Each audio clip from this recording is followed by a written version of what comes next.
My name is Arun Gupta. I am one of the Docker captains. What that means is Docker has identified certain people in the community who have been talking a lot about Docker.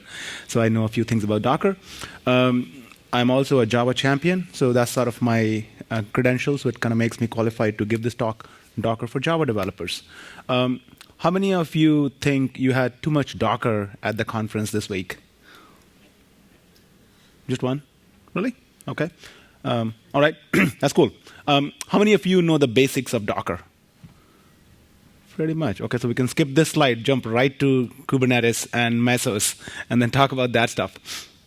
So in the next 3 hours, we'll take a break in between as well, but in the next 3 hours, my goal is to cover Docker. And in terms of Docker, I intend to cover Docker machine, compose, swarm. We'll keep it completely interactive.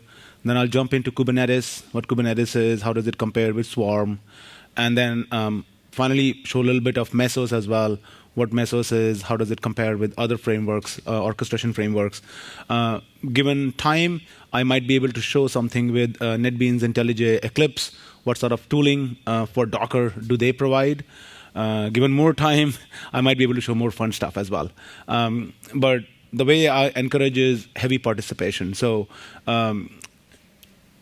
I'm going to go back to my Twitter stream here. There is one notification. So I'm going to keep this room tab fresh. So if you have any questions, feel free to ping me on Twitter that this is the question. I know some of you are shy, which is OK. Ask a question on Twitter. So every 15 minutes, 20 minutes, half an hour, I'll go back to the notification page and see how what kind of questions are coming along. Or if you have a question during the talk, feel free to interrupt. Raise your hand, and I'll be happy to entertain. OK, one more thing before we get started. So GitHub Docker/labs. So if you go to github.com/docker/labs, if you look at slides, and these are the only slides that are in there, and those are the slides that I'm using for Docker part of it. Now this is on github.com/docker. So of course this is pure Docker part of it. But then there's another place where I have slides for Kubernetes and Mesos as well, and I'll share those links as well as I move along. Okay, so by all means, I truly work in a very open, transparent, participatory way. So take a look at it, criticize it, file bugs that I want to see this, I don't want to see this, that sort of stuff. It's about to explode. All right. Once again, my Twitter handle is @ArunGupta, one word. I run the developer advocacy team at Couchbase. It's a NoSQL database. People ask me a question, what is your interest in containers? Well, I think it's just my hobby. I like to play with containers. I've been playing with them for a while. I just finished authoring a book for O'Reilly on Docker for Java developers. That should be getting released in the next couple of weeks. My dzone ref card just came out literally earlier this week. So I've done a bit of an authoring. I've done about 70 plus blogs just on Docker exclusively, done lots of webinars, sort of stuff on Docker and related content. Okay, let's get started. So before we get there, before we get technical, I'm an avid runner. I love running. There's a beautiful canal right next to BDC. I did a good 8-mile run this morning, so feeling pretty fresh. Something else that I passionately believe in is educating our next generation. Anybody here 6 to 16 years of age? No, right? Yeah. Typically, when I do workshops, we talk about DevOps for kids. As part of DevOps for kids, we do workshops for kids that are ranged between 6 to 16. So we don't teach them Docker and stuff like that, but we do workshops like Minecraft modding. We do workshops like Raspberry Pis and Arduinos and Pythons and stuff like that. People complain about ceremony around Java programming language. Why do your first Java program have to be public static void main? It does not have to be. When we talk to kids, we make them write their first Java program as make a bigger TNT explosion. And then they're hooked onto Java. I think that's how that's sort of my switch and bait. And as part of that effort, I wrote a book with my son, who's 13 years old, on Minecraft modding with Forge. This book is a perfect target for 8 to 9-year-old kid who has never programmed, never looked at computers. I'm sure they look at computers, but they have never programmed with computers. But this is a good target for 8 to 9-year-old kid who are addicted to Minecraft. Kids don't play Minecraft; they are addicted with Minecraft. But this will be a good segue for them to start programming and manipulating the game itself. Let's get dirty. So what is Docker? Well, Docker is an open source project and a company. If you go to github.com/Docker, this project really started back in Paris in about 3.5 years ago. The company was called as .cloud. Their goal was to simplify PaaS development. Now, PaaS was a cool word at that time. And it started from that, and then they started looking at Linux containers. This is how we're going to simplify PaaS deployment. And then eventually it took the name Docker. Now, if you look at the github.com/Docker, look at the stars, forks, and watches. It's just tremendous. Docker, by some statistics, had 9,000% growth in user base last year. Everybody is looking at it. What is my Docker strategy? Like, what is Docker? I don't know, but I need to have a Docker strategy. Okay, so. But what does it give you? It gives you the ability to create containers for your software application. I know people typically confuse Linux containers with Docker. I would say rightly so, because Linux containers, the technology has been existing for many, many years. Docker is sort of, is commoditizing it in that sense that, a lot more people can use it. Think about CI/CD, for example. A lot of people have been doing their custom CI/CD solutions for many years, but when Jenkins came in, it commoditized it. That's sort of the tipping point where everybody can do it. And that's sort of what Docker is giving you. Linux containers is good, but how you program them, how you access them, and how you provision your applications was limited to a certain set of nerds and geeks. Docker is commoditizing it in that sense. We are Java programmers, so let's talk about this. Now, Java gives us VORA, called as write once, run anywhere.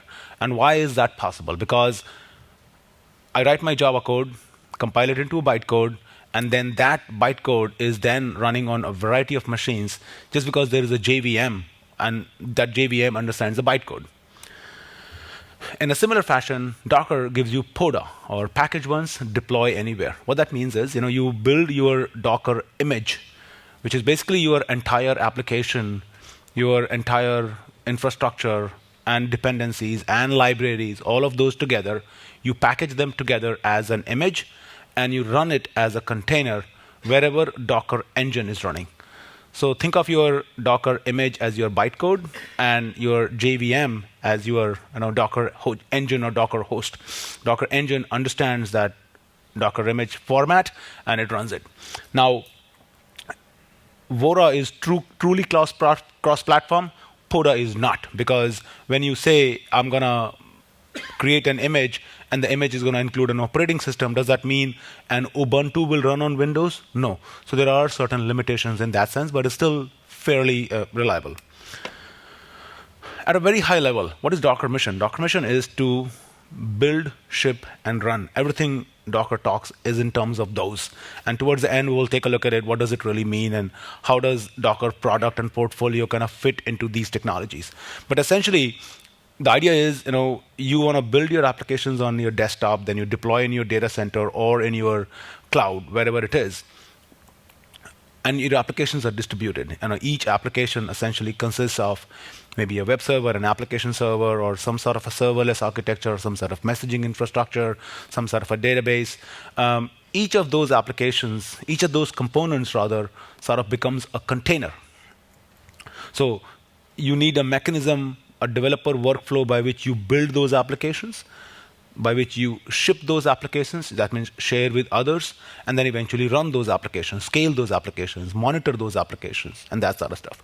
So that's sort of what are the three big mantras of Docker is. Classical question, how is Docker different from virtual machines?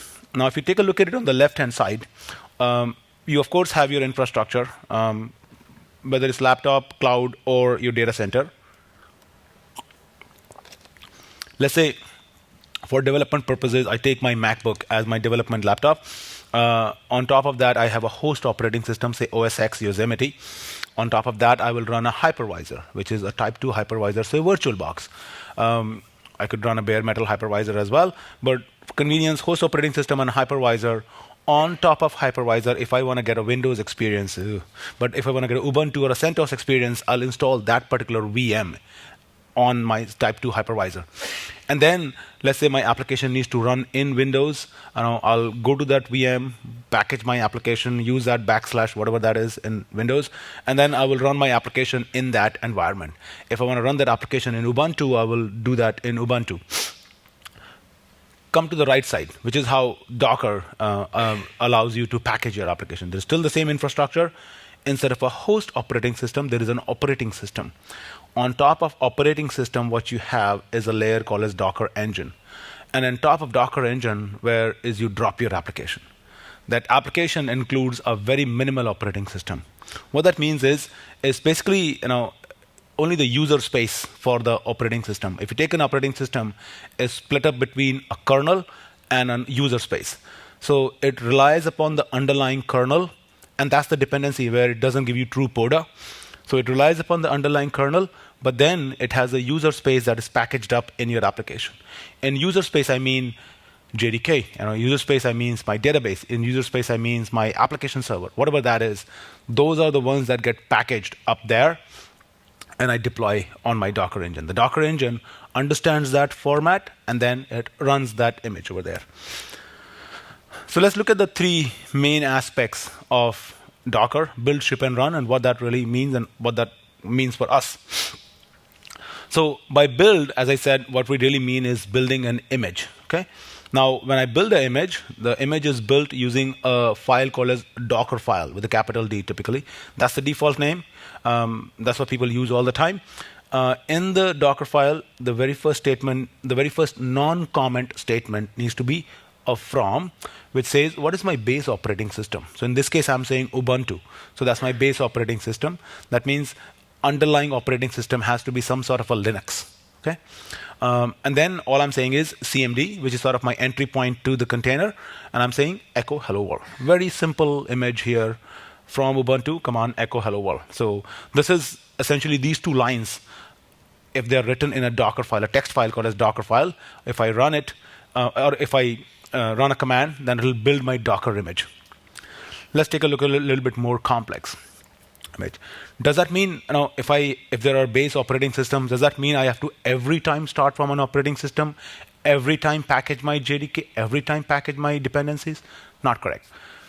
Docker allows this concept of a multi-purpose images. So somebody in the community has created this base image called as Java. Where are these base images stored? Images are stored on Docker Hub, which is we'll talk about in a second. But essentially, if you look at from Java, and I'll show that in a second, Java is a base purpose image which already has open JDK. You can't use Oracle JDK because that gets into licensing restrictions, because it's a paid product essentially. You can't start rebundling it unless you are a OEM agreement. But from Java is open JDK 8. In this case, by default, you can say Java :9 or Java :7, indicating the number. By default, is latest, and the latest points to the typical GA one. In this case, open JDK 8. Then in Docker file, I can give a command called as copy, where let's say this is a Maven project, and in Maven project, I'm saying from the target, grab the hello.jar and drop it into this user source hello.jar. Now, where is this user source coming from? If you look at from Java, I'll show that in a second. You start tracing back. Oh, from Java is, if I look at the Docker file for Java base image, I'll see what is the base operating system in there. So ideally, in that base operating system, somewhere there is a user source directory. So I'm going to take that user source directory, I'm going to drop it hello.jar, and then I'm running my Java command. So this is sort of my first hello world Java application that is packaged as Docker image. Okay. I'll give a huge props to Docker docs. It's just amazing, just astounding. I mean, one of the best docs I've seen for a technology. So all the time I refer to docs.docker.com. That's where all the Docker docs are. Very easy to contribute. I've contributed several features myself. This is a snapshot of Docker file on what all commands are allowed in the Docker file. So you can look at it, you can go through the list of commands. I'm not going to go through here. How does my overall workflow look like? So if I look at my broader workflow in terms of that, So there is a Docker host, which is where my Docker daemon is running. All the images are published on Docker Hub, which is a SaaS, essentially hub.docker.com. That's where all my images are running. Now, this is public registry, but if I'm doing production and I'm doing development, testing, and stuff like that, I can bring that registry inside my firewall and run it internally as well. There is one by Docker. There is a commercial product by Docker called as DTR, or Docker Trusted Registry, where you can do all the fancy stuff, LDAP and Active Directory integration and all those things. Or there are other third-party products that provide those registries as well. So, end of the day, there is one registry where the Docker images are stored. Then there is Docker host where Docker engine is running, and then there's a client. Now, client is a dumb client because client has no state, no knowledge of what's happening. Well, it has knowledge in terms of which Docker host I'm going to talk to. So in this case, let's say I have a single Docker host. Client is going to say, here is my Docker file. Take this Docker file and build an image. It gives that command to a Docker host. And how does it know which Docker host to talk to? That is configured using environment variables. So in this case, when I say Docker build, Docker file is going to build an image, the image is built on the Docker host, not on the client. And that's what makes clients the dumb. When I say Docker run a container, it talks to the container. When it talks to the Docker host, sees if the image for the container exists on Docker host. If it exists, then it runs the container. If it doesn't exist, the host talks to the hub, downloads the image on the hub, on the host, and then runs the container. But the image is built on the host, images run, containers are run on the host, nothing happens on the client. So the state is preserved on the Docker host in that sense. Okay. We talked a little bit about the base image and on multi-purpose base images. Now, how does that work? So if I look at it, for example, my mouse is not working. Okay, so if I look at Java 8, well, let's look at it. Why look here? So what I'm going to do is I'm going to go to hub.docker.com.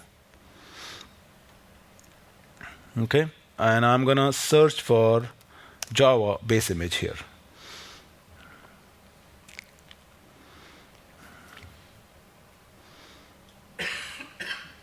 Hello. Here you go. So this is a Java base image here. If I click on Java here, so you can see this is a very standard interface, and it shows all the different images that are available. So you can, in terms of image has a name and it has a tag associated with it. The tag is essentially the version of the image. So these are all the tags that are available here. So you can say, you can even go back to 6 JDK, 7, whatever update release you want on a specific operating system, and all those things are here, okay? So if you keep scrolling down, it's going to give you a simple sample. You want to start with Java 7, all of that is here, okay? Now, let's look at a particular tag here. Let's see what all tags are available to us. These are all OpenJDK, okay? It says this image has vulnerabilities. OpenJDK is not released yet anyway. So let's say I want to look at OpenJDK 8 tag. Okay, so here is my OpenJDK 8 tag. They've changed the interface here. Well, it's showing the different layers essentially. Now, in a Docker file for building an image, you give a bunch of commands. Each command essentially gets added as a layer. So if you look here, for example, again, if I'm saying Java 8, if I look at the Docker file for that, in that you will see the from statement says buildpack deps Jesse SEM, which is basically an Ubuntu image.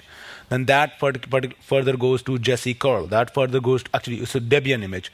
Then that further goes down to Debian. So essentially, if you are running a Java image, you are downloading a minimal operating system of Debian on your machine, and that's what is getting executed. And now Debian is a Linux, so it will rely upon a Linux kernel. But if you try to run this image, for example, on Windows, that won't work. So somebody will have to make a Java image that is Windows reliant, and that's the way it works. Now, you have a bunch of images. Your client is configured to talk to a particular host, and you want to look at what images are available. So Docker is a CLI.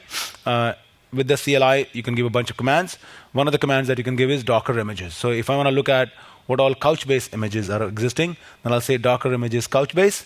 Now, I can download any random image, but how do I know how the image was built? So in this case, I'm saying Docker history Couchbase, and that's going to show me how the image was built.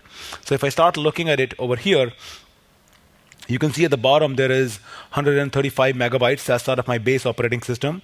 If you go about midway, it shows you there is 212 megabytes. That's where I'm downloading the database itself. So you can start scanning through the image and what's really happened in the image and stuff like that. Now, this is OK for development, where you download images from hub.docker.com. But when you go into aggressive testing and production and stuff like that, you bring that registry in-house and you control that image. You can't rely upon some random person to push a Java image and your build system completely breaks. So that's when you say, no, I'm going to control it. I'm going to build my own image. So what typically people do is they will run a private registry. They will build their image not on Java, not on OpenJDK, but on Oracle JDK. You cannot download Oracle JDK, package it into an image, and ship that image on Docker Hub. That's going to be illegal. So what people would do is they will have a private registry. In that private registry, they will create an image, and that image, they will package JDK in there. Similarly, if you look at the image layers for Java, so you can say Docker images Java. I have downloaded 3 images here. You can see the tag in second column. And then you can look at the history for the Java image itself. Now, Docker relies upon Linux. So OS X is close to Linux, but it's not really Linux. It doesn't have all the Linux kernel features, particularly the ones that Docker rely upon. So things like C groups, things like namespaces. Docker relies upon those features. So how do you run Docker on Mac or on Windows, for that sake? That's where this thing called as Docker machine comes in very handy. Docker machine, essentially, it allows you to create a Docker host on your cloud or on your laptop or wherever you want it to. Docker machine is essentially a CLI. It says, once you have the CLI, you'll say, I want to create a Docker machine. You're giving it a driver. I can give it a virtual box driver since I'm testing. And I'll play with all these commands in a second. So I want to create a virtual box based VM because I'm doing it in my local machine, and I give it a machine name. Now, if I want to create this virtual machine on Amazon or Azure or some other cloud provider, I'll just change the driver to that particular virtualization provider, so to say. Now, once you have created the machine, it gives you a bunch of environment variables. Those environment variables are what needs to be configured in order for the client to be able to talk to that Docker host. Then you can create and pull images. You can start, stop, restart containers. And Docker also release on a very frequent cadence. So you can start upgrading your Docker version, essentially. Yes. Now, there is a machine core, which is where all the Docker machine concepts are there. And there are multiple virtualization providers. If you have a funky virtualization system in your environment system and you want to be able to provision Docker machine in that virtualization environment, you can create your own provider as well. Okay. All right, so let's take a look at this first. So I'm going to go here and I'm going to clear it. So let me increase the font size here. Okay. So I'm going to look at, say, Docker. Move this up. Okay. So I'm going to look at Docker machine ls. It shows one default machine, so let's not worry about it right now. So I'm going to say Docker machine create driver VirtualBox, and I'm going to say devox UK. So all it's saying is I'm going to create a Docker machine by the name Docker devox UK, and I'm going to use VirtualBox as the device virtualization provider. It's using boot to docker.iso. That's a tiny core Linux VM. That's what has all the Linux features required to run Docker host, and all those things. So it's creating a VM for me. It's provisioning the VM.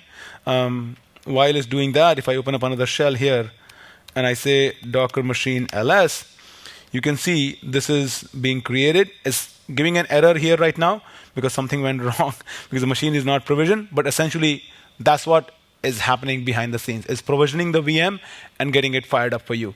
So once I get out of it, once the IP is assigned to it, then you can take a look at it. What I can also do is I can say, open up my VirtualBox user interface. So there are other VMs here.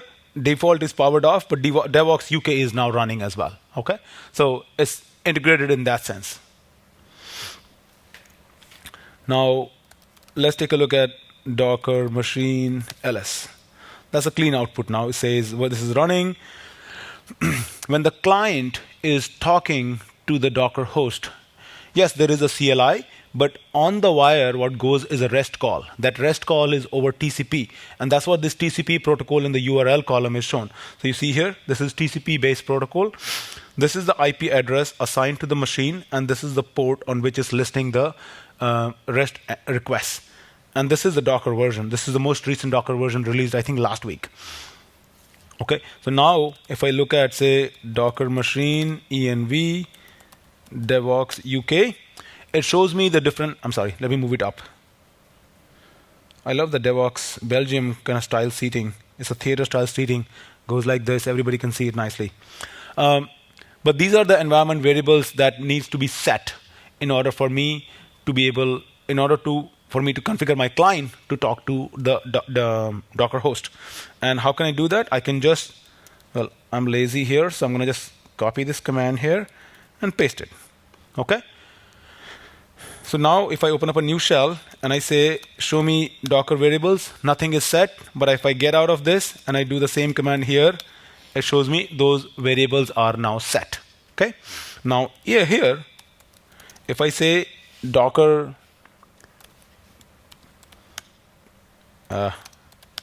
Docker PS, it's showing me all the containers that are running. Well, none is running because we just created this brand new machine. If I look at, say, Docker images, no images because we just created a brand new Docker host. Okay, so that's sort of one thing that you need to be aware of it. Now, if I were to pull an image, okay, so all I want to do is I'm going to say Docker pull Ubuntu. Let's do this. Simple command. All it's saying is, again, as I said, there are multiple layers for an operating system or for any image. It's going to download each and every image. I don't think it's going to take a long time to download the image itself, the speed with which it's going. Ubuntu overall operating system is about 1.2 gigabytes, I believe. The base operating system is about 180 megabytes image. So look at it, it's about a 6 times difference in terms of a full operating system versus a base operating system, which is a Docker-based operating system. And so one of the big advantages of Docker in that sense is density that it gives you. How many containers you can jam into a virtual machine or your host or wherever it is. So I'll let it kind of take its time and do this. And let's see if there are any questions on the stream. Get rid of this. Oh, 8 notifications. Let's take a look.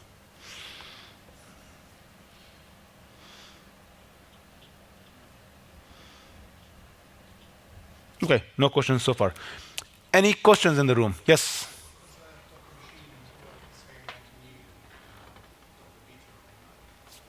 Yeah, I'll talk about Docker for Mac in a second. Yeah. The Docker image size, is it really the size that the file takes on the file system? Because what we see is rather big figures, around 600 megs. Is it really one file with 600 megs being on the file system? It is. It is. It is. Well, I mean, what you're seeing here is it's going to take forever. But if you look at, and we will see that when we say Docker images. Well, let me show this way. So what I'm going to do is I'm going to open up another command shell here. We talked about on one Mac, I can create multiple Docker machines. And a shell can be configured to talk to a Docker machine by configuring the right environment variables. So if I look at, say, Docker machine here, there is a default. This is stopped. Okay. So let's do this way. So I say Docker machine start default. So both my machines are running. One shell is configured to talk to the DevOps UK machine. The other shell, now this shell, I'm going to configure to talk to the default Docker machine. So I can configure that. Okay. And the reason I'm doing that is because on the default Docker machine, I have a bunch of images already downloaded. So I can show you a little bit of more fun things over there. Oh, there you go. So this is downloaded now. So Docker, now if I say PS, of course nothing is there. Now, but if I say Docker images, it shows, oh, actually it's cut down further, 122 megabytes as the base image. And as you can see, here it says 13 days ago, so this image was recently updated. The last time when I checked, it was about 180 megabytes. So that's sort of the information that you get. Now, I got a base operating system that is relying upon the underlying kernel that is provided by a Docker machine. How do I get a shell? You know, the first thing I want to do is give me a shell so that I can control. I'm a control freak here. So we all developers are. So all I'm going to say is Docker, I am going to run this image. When the image is built, that's the image. When you build it, it's called as an image. When you run it, it's called as a container. So get your terminology right. So I'm building it. I've got an image. I'm going to run it now. I want to run this container, okay? And I want to run it in an interactive mode. I want to assign it a TTY here. Now, if I run Ubuntu, it's just going to run the shell and get out of it. But now I want to run it in interactive mode. I want to get into the shell. So now I'm going to say, get into my shell here. So this is really the shell in the Ubuntu image that I created. I'm sorry, why is it getting shorter and shorter? I keep moving it up. So now I'm saying I'm getting into the shell of the Ubuntu base image that I just downloaded here. So if I look at ls here, everything is in there, okay? That's cool. Let me show you an example why Docker containers are like diapers, okay? So I'm going to do is rm minus rf. Well, first of all, let's look at this. I'm in the root, okay? And I'm going to do this. Of course, it could not remove a few things. But now when I do ls, nothing is found. So now I've shit in my diaper. I'm going to get out of it. I'm going to run my container again. And I'm back in the same place. So Docker containers are like diapers. You shit in them, you throw them, you bring a new one, and you're ready to go again. So, and that's how really the containers are used. Make sure your state, your logs, all the relevant information is not in the container, is outside the container, mounted to a volume, stored somewhere else in a database or things like that. That's a very important aspect. Particularly, I work for a database company. Database containers are stateful by nature. So we can't say, hey, you know what, store everything on the Docker host. What if the Docker host goes down? What if the container goes down all the time? It has to be saved outside. That's where things like Elk and all those logging frameworks are very, very helpful. So it's just a basic thing over here, okay?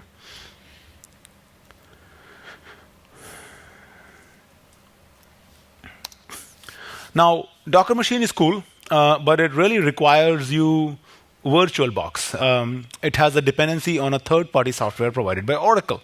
And it's not a native interface. It's not the way you start with it. So then Docker has recently released something called as Docker for Mac. Docker machine is good. It has a lot of features. On a given day, in a given week, typically 3 days is what I play with Docker. And on the day I'm playing with Docker, I will create a bunch of machines. I'll delete a bunch of machines. I throw them around all the time. But Docker for Mac is what gives you the native capability on Mac. Okay, and let me show you what that is. But essentially, there is no VirtualBox dependency in Docker for Mac. What it uses is hypervisor.framework. Hypervisor.framework is a new framework introduced in OS X Yosemite. So you need that OS X Yosemite onwards. And it uses that and spins up a Xhive VM on top of that. So if you're using Yosemite Plus, which typically OS X developers are really quick to update their operating system, then you actually get a native Docker experience on Mac here. And similarly on Windows, they use Hyper-V VM, which is again baked into the Windows operating system itself.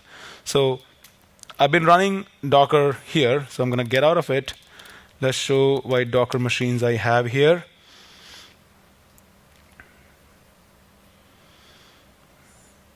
See, these are the kind of things it gets confused with.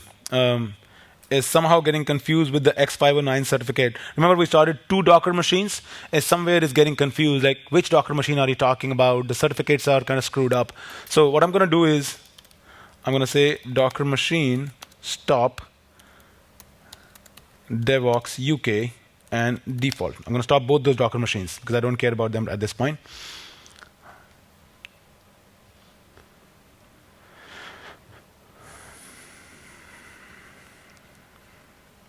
And then I'm going to say I have installed Docker for Mac.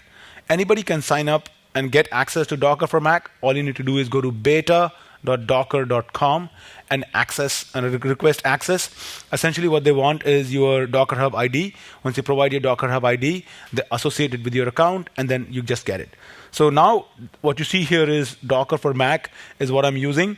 It's showing 1.11.1 beta 13.1, which is a version about a week old now. But if I fire it up, you'll see this icon up here. This is what Docker for Mac gives you. It's a very native experience right here. Now, if I look here, it says, okay, about Docker, dashboard, logs, etc. It's very basic. But remember, my machines are stopped now. So I'm going to get out of this, and open up a new shell here. And now if I do Docker PS, that still works. And if I do env grep Docker, none of the environment variables are set. But that's where now my Docker CLI is actually talking to Docker for Mac. So very native experience. Now, one of the things that I found missing when I'm using Docker for Mac particularly is, and we'll take a look at it later, we're going to create a Docker Swarm cluster. And Docker Swarm cluster, so far we have looked at a Docker machine or 2 Docker machines. How do I put these Docker machines together in a cluster so that I can get a truly distributed architecture? So instead of one Docker host, I will have multiple Docker hosts configured in a Docker Swarm cluster, which is cool, which is what Docker machine gives you, because you can have multiple Docker machines. We created 2, and we can configure them in a cluster. Docker for Mac does not have that capability yet, at least. And I filed a bug for that already, but that capability doesn't exist. So if you want to play with a single host, Docker for Mac is good. But if you want to play with multiple hosts, Docker for Mac does not have that capability at this point. But it's a very native, seamless experience. So I can say Docker PS, all the commands. Another golden nugget that I would like to share here is --help. That is a command that pretty much works consistently across the board for any Docker command. So I can say Docker --help. It shows me the list of commands that are available. Okay, I want to pull an image. So I'm going to say Docker pull --help. So it's going to show me the switches. Okay, I want to run a container. Okay, so it's going to show me the switches for that.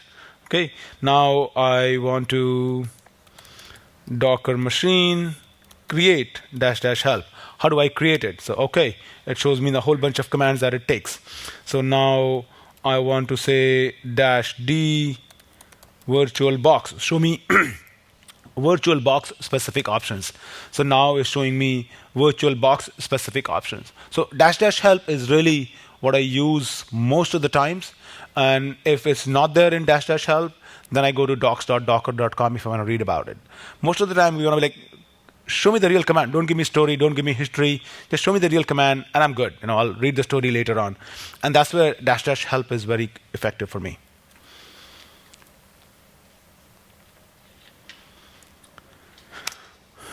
Now, if you have never started with Docker, if you never played with Docker, Docker toolbox is really a great starting point. Before Docker toolbox, I had my own script which would download Docker CLI, which would download Docker machine, Docker compose. Every time there's a new release, I will run that script, and that will update my internal configuration. But now there is Docker toolbox, which is one toolbox. It's a loosely put together set of scripts, but essentially everything is all packaged up together. Docker client, Docker machine. We looked at both of those. We'll look at Docker compose in a few minutes. Docker kitematic is a user interface. I'm not a big UI fan, so I'd ignore it all the time. And then boot to Docker ISO. If you don't have boot to Docker ISO, it'll download it from github.com Docker, but this is all packaged in there, and a VirtualBox. So the point being, let's say you get a brand new, fresh MacBook, or whatever. If you get a Windows laptop, that's fine too. But if you want to get started with it, Docker toolbox is sort of one download which will get you started with everything that you need around the basic Docker concepts. All right, before we get into Docker Compose, any questions here? Yes, we talked about Docker machine, and that's required for Windows and MacOS. But if you have a basic Linux machine, do you still need Docker machine to start up Docker or multiple Docker images? Excellent question. The question is, if you Docker machine and Docker machine is used for Mac and Windows, do you still need Docker machine for Linux? You don't. As a matter of fact, when typically people are building application during development time, they use MacBook or Windows. If they do, then they use Docker machine because that's where they want to test it. But when they go into production, they typically use a Linux-based box. So a CentOS or a CoreOS or a Red Hat Atomic Linux host, something like that.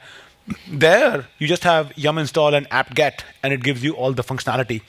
The only time I've seen people using Docker machine on a Linux box is because on a Linux box, if you do apt-get or yum install, it's still a single Docker host. You can't get multiple Docker hosts that way over there.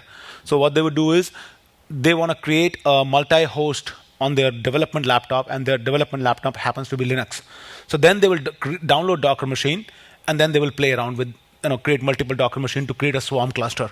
And where you can download Docker machine, it's a very logically organized workspace, and that's the part I love about it. So if I go to github.com/docker, I can go to machine/releases. So I go to machine essentially, and then I go to releases. Here's my latest release, and it gives you the command on OS X or Linux or on Windows, how do you download it. So that's the time where I've seen people want to create a swarm cluster, and then they'll download Docker machine. But typically for production, yes, you don't do that. All right, and we'll keep moving.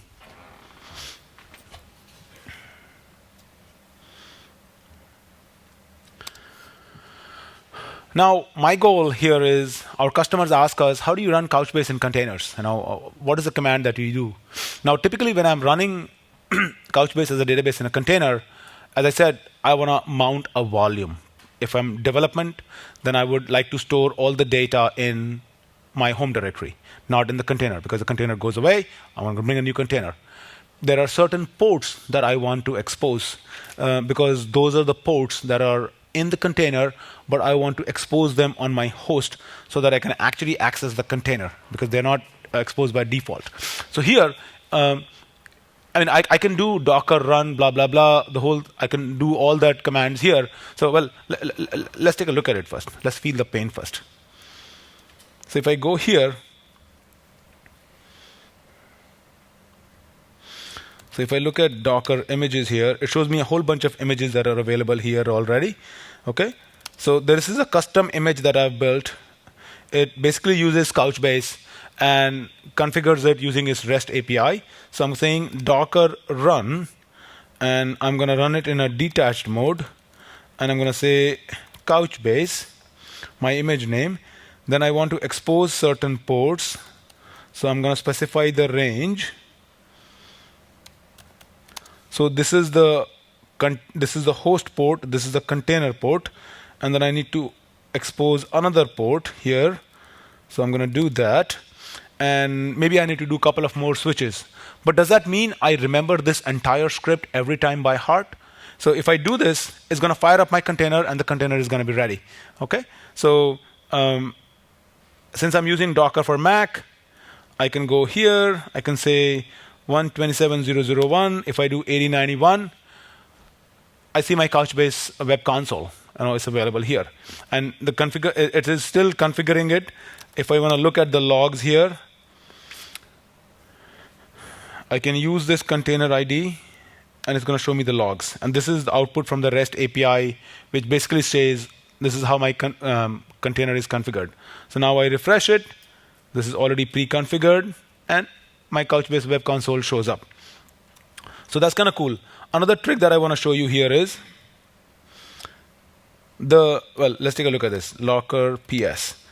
If I have a bunch of containers running, this is MD5. This is a hash. So instead of saying Docker logs, putting the entire container ID, I can just put the number of. So if you look at this case here, for example, the digits are what, I don't know, maybe 16 digits here or 15 digits. If I can put enough number of digits which can uniquely identify the container ID, I'm golden on that. In this case, only one container is running. So if I say Docker logs 9, it'll show me the logs. So I typically use that all the time. So I don't have to type in, copy paste the container. I just look at it, I type that number, and I'm good to go.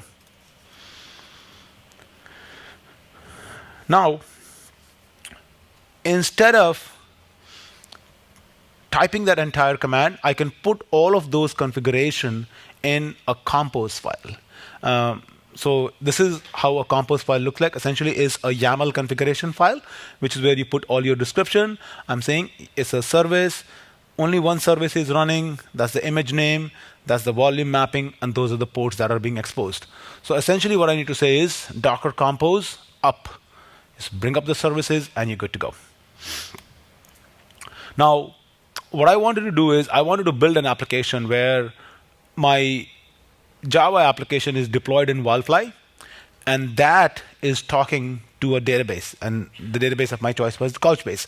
And I wanted to build that application, and I want to see how that would really work. So let's see how I accomplish that using Docker Compose. Docker Compose essentially allows you to define and run multi-container applications. As I said earlier, when you're building an application, your application consists of a database or a load balancer, an app server, a database, a whole bunch of other components. So each of those are running as a container. One of the things we didn't touch upon is Docker containers are good for one thing and only one thing. So it can run either a database server or a web server or an application server and so on. So if your application has 20 components and each component needs to run 2 or 3 instances, so think about your application having about 40 to 60 containers in that sense. And that's not uncommon. So the relevance, the purpose of Compose is all the more important because it's allowing you to run multi-container applications. You can define the configuration in one or more files. The default file name is dockercompose.yaml. You can override the definition using a .override.yaml file. And you can have multiple files specified using -f. Okay? If you're specifying any paths that are relative to the base configuration file, and where is really important and useful is for dev, staging, and CI. One of the biggest challenges, if you are a testing team or if you're an ops team, your developer says, it's not my problem, it works on my machine, your system is broken. But that's where this impedance mismatch is solved very well with Docker Compose. Because with Docker Compose, not only you are using your images, which has the base operating system configuration, everything baked in, but how your volumes are mapped, which ports are exposed. A lot of it is actually automated in that sense. You're no longer assuming on documentation. It's scripted. And computers are super dumb, but they're super smart because you tell them what to do, they will do it again and again without emotions. You tell that to a human, and if I say you do this thing 5 times, by 4th or 5th time you're like, wait, stop it. No, I get your instructions. Computers are dumb in that sense. You keep telling them, yeah, I'll do it. No emotions. So that's where they are really good for cutting down your impedance mismatch. So this is how my Docker Compose file looks like. In this, I have 2 services now, DB and web. For the DB, again, I'm using Couchbase, very similar to the one that I'm using. The only difference here is I've given it a container name called as DB. And the service name, which is over here, and the container name, they have no correlation. It could be completely different. And then here you have a web service where I'm using an image name, and I'm exposing certain ports. This is my standard Wildfly ports. And then I have an environment variable called as Couchbase URI, which is pointing to this container name essentially.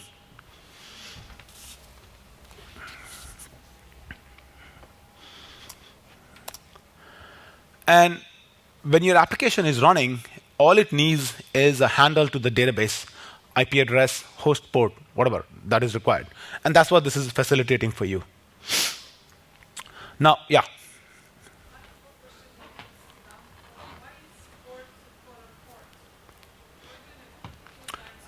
Right. So the first one, when you do the port mapping, when you build a Docker image, in that Docker image, you can say, hey, I'm building a Wildfly image. When somebody's going to run this image, they have the ability to expose a certain port.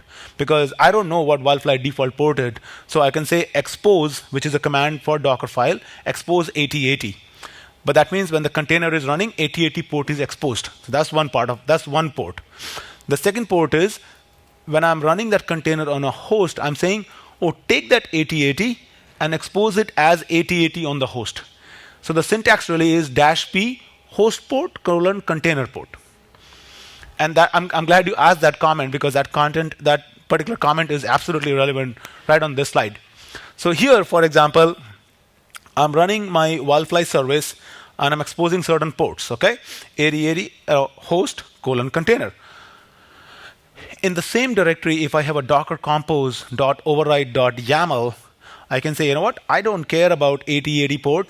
I want to run it on 9080 instead, just because I want to be funky. So I'm going to run it this way. So if you have these two files in a directory, essentially, and you run it, Wildfly will always be exposed on port 9080 on your host, because this is a container port. This doesn't change. This is part of the definition. This you have no control over. But what gets happened on the host is what you change over here.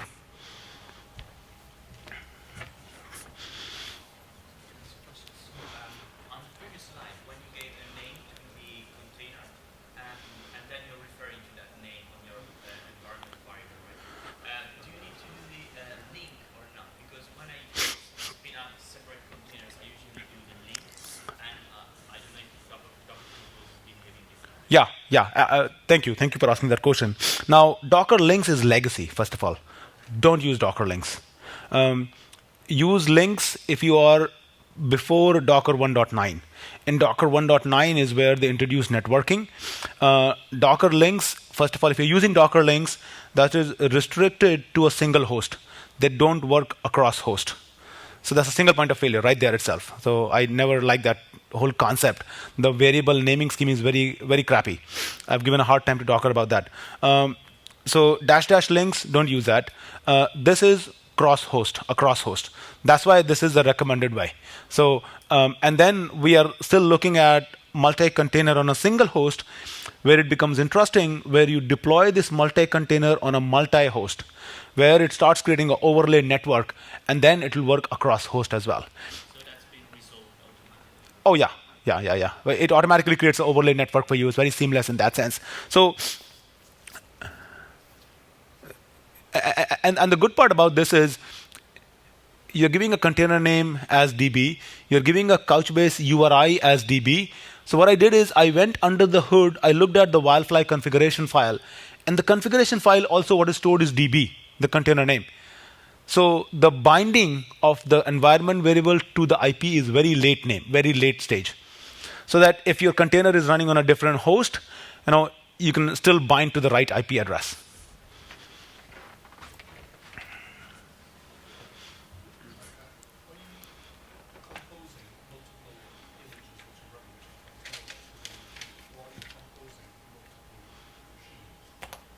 No, I'm Docker Compose. The question is, are I composing multiple images or multiple machines? So far, what we have looked at is a single Docker machine. Docker Compose allows you to run or build multiple images or run containers on a machine. How we target that to a multiple machines, we'll take a look at that next in a few minutes. Yeah. If I go back here in my command line, for example,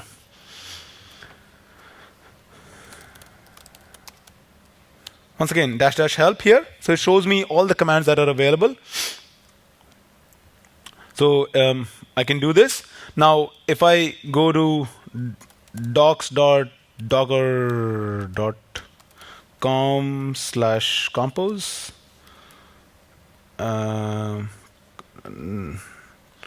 compose file, there's a build command here as well. So what I can do is, depending upon what you specify in the compose file, I can say, you know what, I don't have images built, So which containers do I run? So you can even first build the image and then run the container. That functionality is there.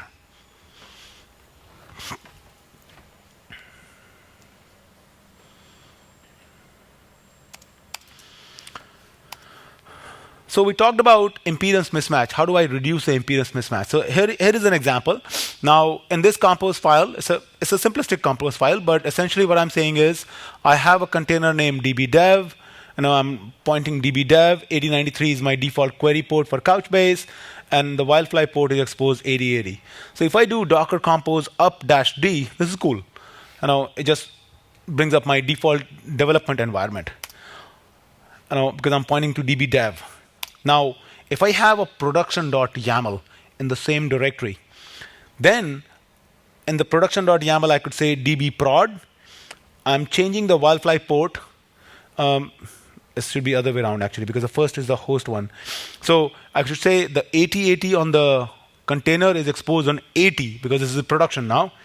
So now I'm pointing to dbprod.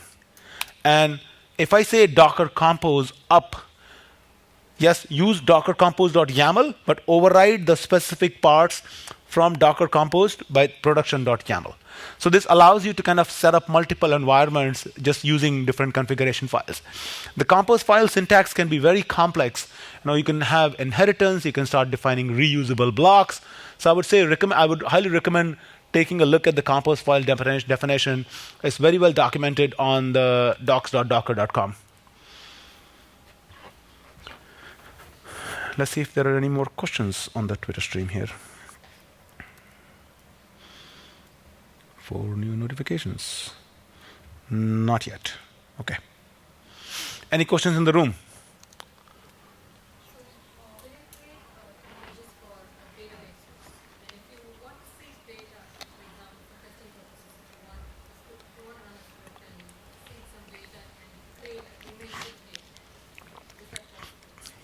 Yeah, totally. So the question is, if I want to create an image for a database and I want to seed some data, is that possible? Well, first of all, you would not create the base image for the database. The vendor would have already created it. You will use that. On top of that, you will build that image. So let me show you what I did for my custom image, for example.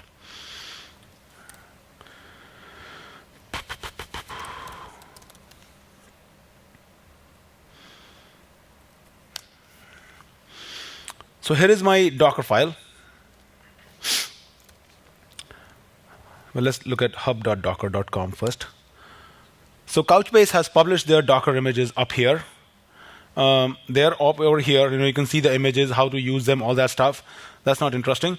But the interesting part where you were asking is, what I want to do is, I want to take that base image and seed some data over there. So what I did is, I wrote a script called as configure node.show, and I copy that into opt Couchbase because my base image already has that directory. And then I say, oh, you know what?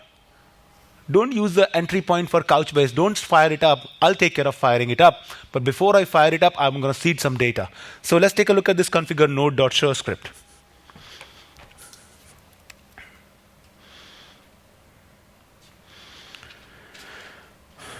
And that's what the script looks like, actually. So I'm saying, all right, fire up my Couchbase server. This is a random number. This is sleep for 15 seconds. I don't like this. There has to be a cleaner mechanism. But then what I'm doing is I'm running a bunch of REST API. Couchbase database can be easily managed using pure REST API. So I'm firing up those REST API. I'm setting up my index and memory quota. I want to set up a key value service. I want to set up a query service. I want to set up an index service. I want to set up my credentials. And here is exactly I'm loading my travel sample. There are Couchbase scripts which would allow you to upload millions of documents in the database, and those are the ones that you can invoke here, for example. And that's how you would do it. And you could do that for whatever, pick your favorite database, and you should be able to do that. MySQL, pick it, whatever you like. Look at their specific scripts, and then configure it this way.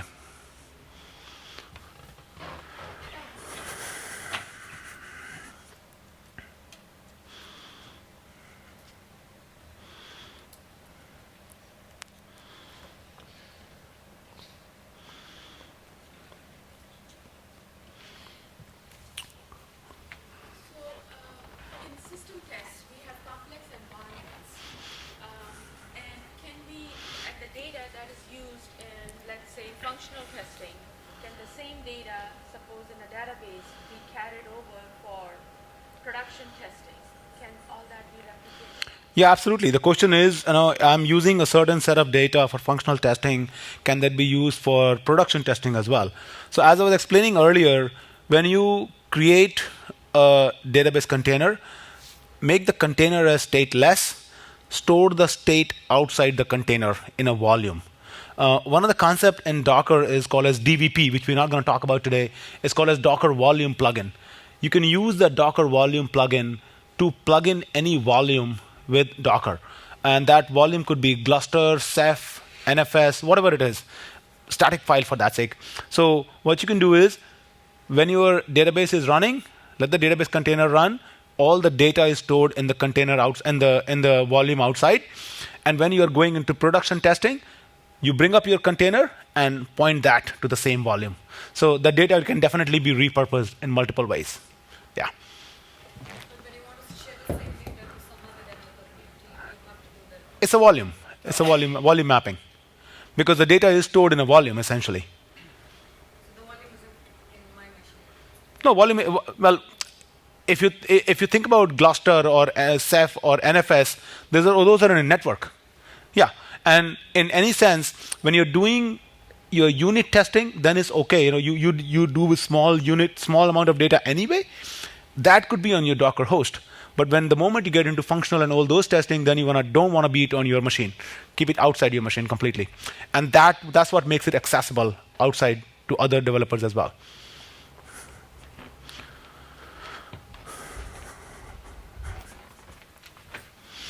So we talked about this briefly. In Docker 1.9, they introduced the concept of multi-host networking. Before that, the networking was confined to a single host. So it's not anything new, anything fancy. This is something that is expected, and this is something that was very much needed, but now has been there for many months in Docker. I'm not going to go into a lot of details of this.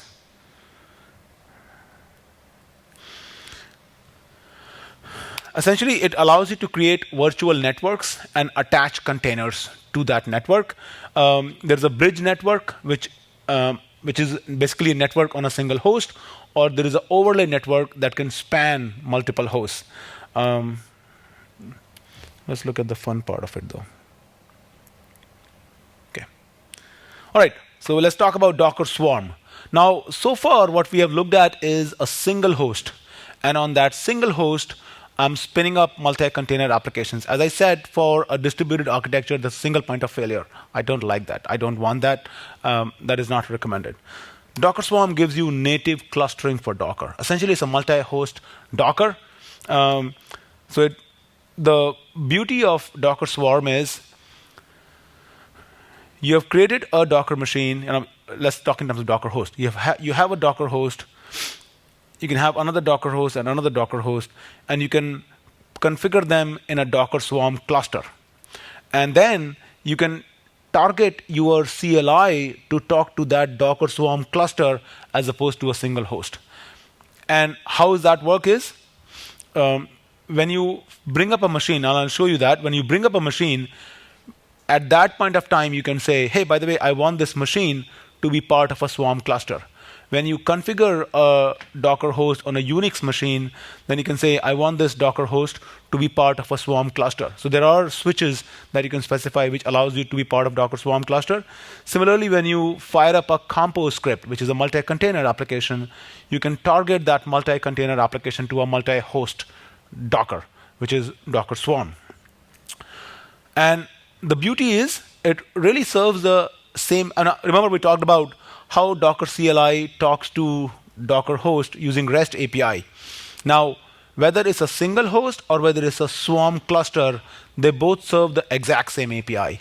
So your Docker CLI, your Jenkins, your NetBeans, whatever your favorite tools are, they continue to work the very same way.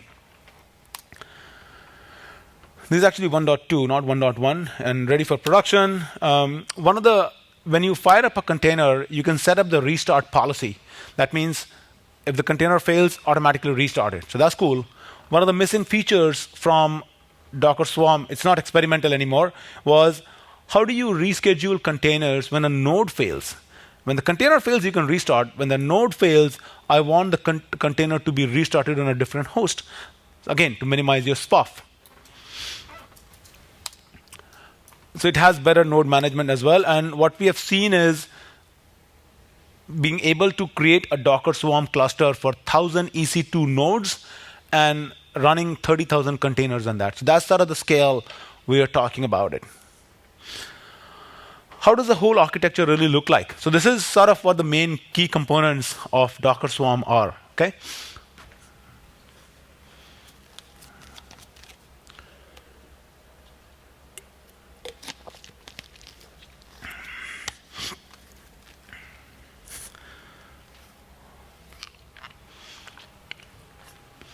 So in the middle, what I have is a Docker Swarm master, okay, or a manager.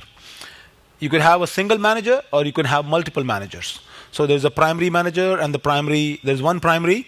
There could be multiple secondary, and the secondary can be promoted to the primary if need be. So this is my Swarm manager. Then I have a whole bunch of agents which are hosts, Docker hosts. Could be Docker machine, could be cloud, whatever it is. I don't care really at this point of time. And all of these are set up using overlay network so that my multi-container application, when it's running over there, they can talk to each other across the host. Now, when the Docker Swarm cluster is created, the entire Docker Swarm cluster needs to register, somehow needs to be defined as a single unit. And that it is defined as a single unit by registering itself to a Docker Hub token service or a machine discovery service. So that machine discovery service could be your console, could be your etcd, could be your zookeeper, whatever your favorite key value pair is. By default, there is a token service that is on Docker Hub. So if you're starting up, you don't have the skills, you don't want the time, you don't want to try it, you can just say, you know what, don't care about it, just use the Docker Hub token service, register my cluster over there, and there are full instructions on how you can set that up. I don't even care about that. I'm in a closed network. You can even set up using a simple file. You can say, here are my IP addresses, and these are the IP addresses that are going to be part of my Docker Swarm cluster. So all of those combinations are possible. But essentially, once your Docker Swarm cluster is ready, this is all registered using a discovery service. You can target your CLI to the Docker Swarm cluster. And again, that's done purely using environment variables.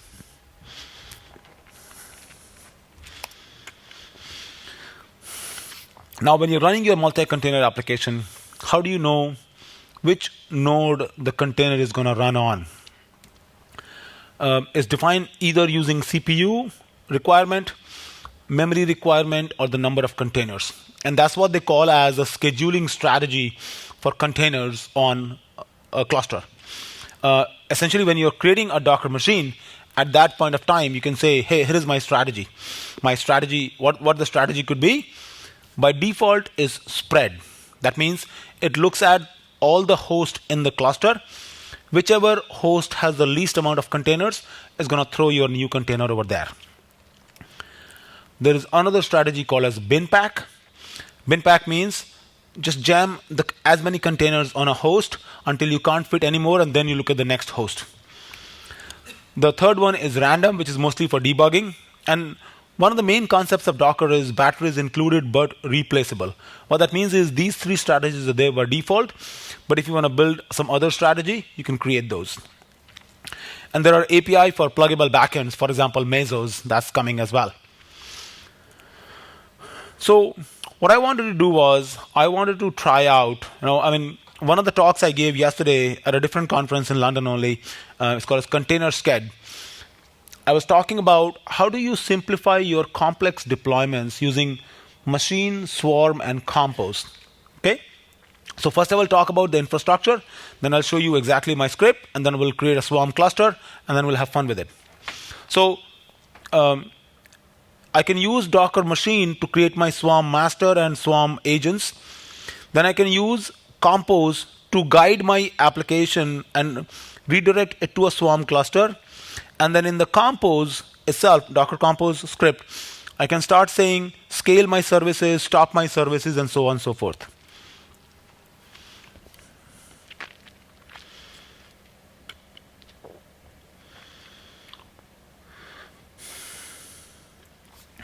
Now, because there is an overlay network which allows you to talk across hosts, one of the demos that we saw was where there's a Docker Swarm cluster created across 5 clouds. Let me give you a caveat. This is only a demo. You hopefully are not doing this in production. You don't want to run your application server on Google and database on Amazon in a different zone altogether. Yes, that's good for disaster recovery, but don't expect a a low latency with that. So here, there's a Docker Swarm cluster created across 5 different clouds. Because of an overlay network, all the containers can talk to all the hosts in the Swarm cluster. Then you can deploy your DB and app wherever it is, and it doesn't really matter. Okay, let's take a look at it. Here you go, right here. So what I did, one of the things I did was I fired up a console as a discovery service. For that, I created a Docker machine first of all, and then I run console there as a discovery service. Then I created a Docker Swarm master, registered that master with the console discovery service. So that makes my cluster, single node cluster. Then I add another worker node, register that with the console service, another node, register that with the discovery service. Then I take my compose, which is my Wildfly and Couchbase, and I guide that to the Swarm cluster. Then my Wildfly container starts up on one node, and Couchbase starts up on another node. So this is basically a classic example on how your multi-container application will run on multiple hosts. And in this case, it's all running on Docker machine. I could have very well said, Docker machine, don't use VirtualBox as a driver. Instead, use Amazon as a driver, and this would have been running on Amazon.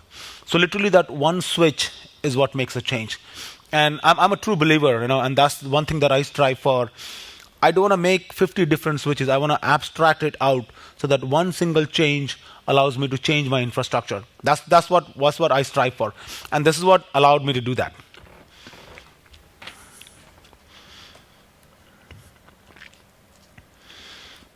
Now, before we get into it, one of the things I wanted to show you here is, which is I think a better example of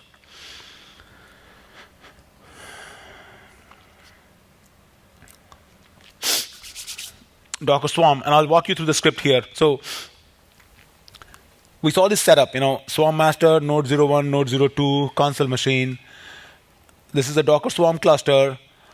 I took, in this case, it's just Couchbase. So I took my custom image, and I'm going to say provision that, basically Docker Compose, scale db equals 2.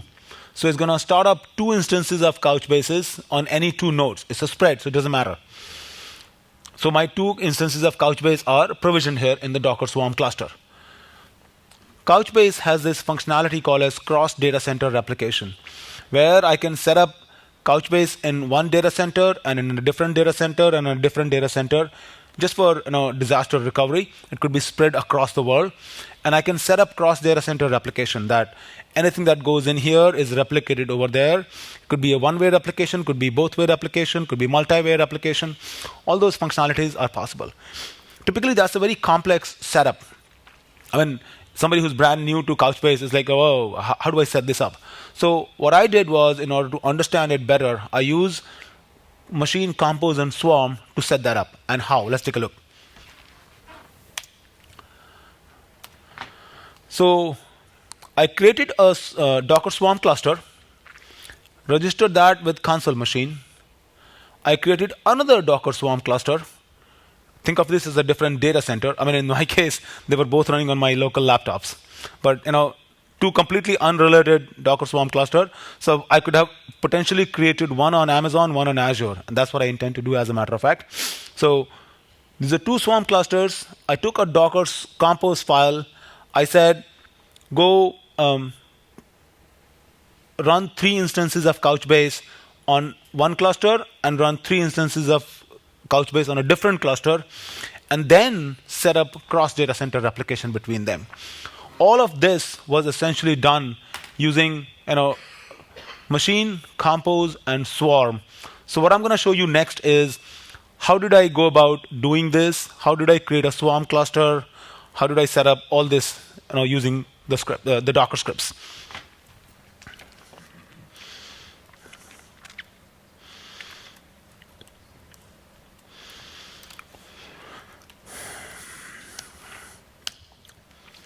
All the scripts that I'm using are actually on my GitHub repository. So it's Arun-Gupta, Couchbase, XDCR, Docker. So the first thing I did was, I'm going to start a console machine. Okay, let's do this one by one. So get out of Docker here. I'm going to do this as a Docker machine. So let's take a look at Docker machine ls. Okay, so I'm going to go to my directory where this is Couchbase XDCR Docker. Okay, so here is my start console. It's going to create a Docker machine. It's going to use that console machine. It's going to run the program console image. So it's going to basically fire up a console server here. And here I'm running a single instance of Couchbase. I don't like that. I mean, a single instance of console, but I could have easily set up as a cluster. So what I'm going to do is I'm going to say start console. So this is going to create not only my Docker machine, but it's going to download the console image and it's going to fire up the console image over there. While it's doing that, let's go back here. The next thing I want to do is the console image is ready. Then I want to create a Docker Swarm cluster. Okay, because Docker Swarm cluster will consist of a master. And I'm not too much worried about primary, secondary, and stuff like that. There are switches to do that, but all I want to do is I want to just fire it up. Let's see how it's going. Okay, so once it's done, I'll go back to it. But if you look here, I'm saying Docker machine create -d VirtualBox, make it as part of a Swarm cluster, make the first machine as Swarm master. Something is happening in the background. Okay, let's keep this window smaller so that we can see it scrolling.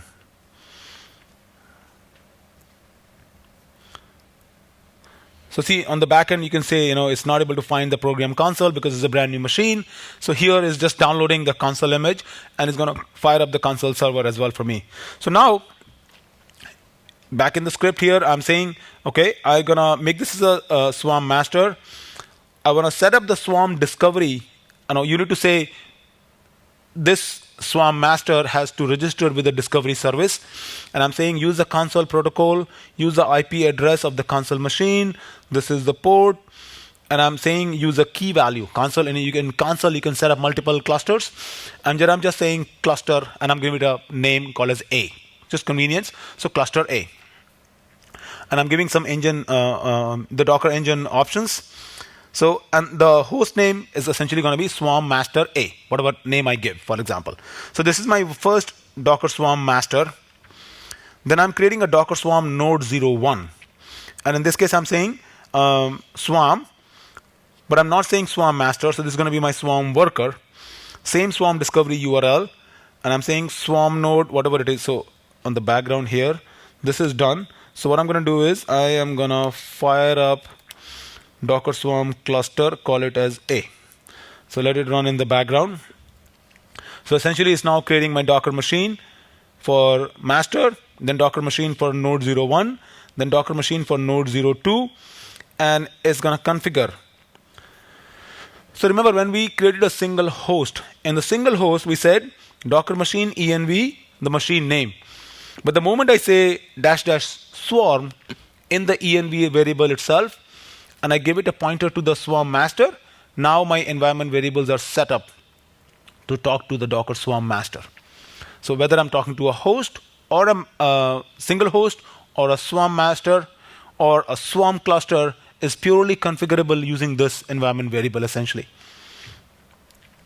So I'm going to create a Docker Swarm cluster here. Once I create a Docker Swarm cluster, then I am going to create a Couchbase cluster over there. But before I do Couchbase cluster, I'm going to take this Docker compose file, which is the file that I just showed you. And I'm going to say, because remember at the end of the script, I say configure to talk to a Swarm cluster. So if I say Docker compose scale db equals 3, it's going to create 3 nodes, individual nodes, not in the cluster yet. Once the nodes are created, then I'm going to create a Couchbase cluster. Now, Couchbase is, when you create a Couchbase cluster, is not a master-slave architecture. We have seen a lot of our customers choking, with databases that have a master-slave architecture. So ours is a true homogeneous architecture. There is no master, there is no slave.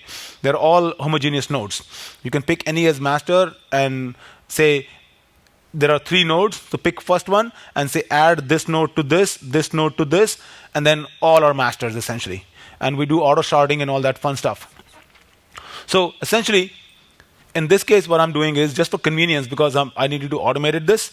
So I'm saying I'm going to pick IP address of Swarm master, take 8091, and I'm giving a server add command. So I'm saying to this cluster, add a server, which is Swarm node A, and then Swarm node. I'm going to run this in a loop, for loop. So I'm saying for Swarm node 01 and 02, add that to Swarm master. And then I'm going to set some cluster settings. Okay. So I create a cluster. I spin up 3 nodes. I create a cluster.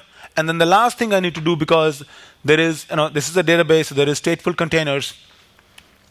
I need to rebalance the cluster. So I'm going to just say rebalance the cluster. And once again, I can pick any random node and give a rebalance command.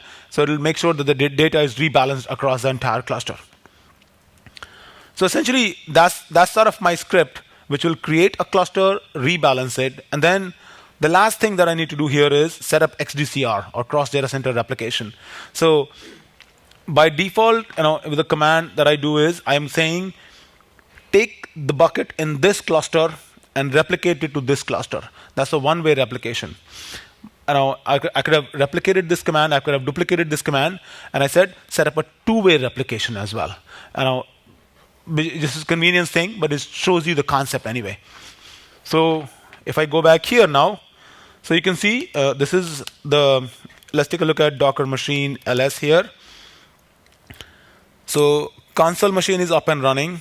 Swarm master A is running. Swarm node A01 is running. Swarm node A02 is running. Okay. If I do Docker info, I have not configured it yet, so let's configure it. So I'm going to say eval Docker machine env -swarm swarm master A. I think that's what the command is.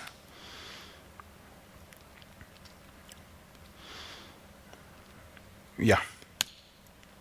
So now if I say Docker info, it shows me, okay, so you have 4 containers running. This is the Swarm version here, and this has 3 nodes because we have 1 master and we have 2 workers here. Okay. Okay, so let's take a look at it. Now, if I look at my Docker compose.yaml, I'm going to say Docker compose scale db equals 3. So this is going to download my container image. This is going to download my image and run the container on all 3 nodes.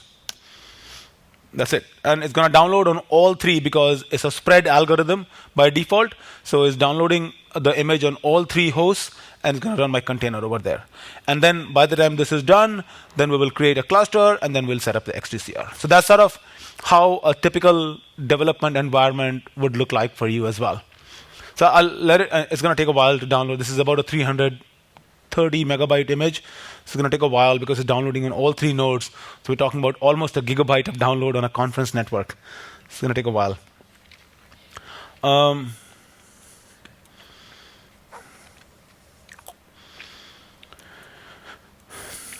If you want to look at more stuff on containers particularly, so all my containers related blog, I've already published them on Couchbase /containers. So whether you're running it on, so for example, and we will talk about a lot of stuff as well, but whether you want to run Couchbase cluster using Docker, the Docker container, on Docker Swarm, this is what we have covered so far. In the second half of the presentation, we'll get into Kubernetes and Mesos part of it. So, but all my content is published on couchbase.com/containers.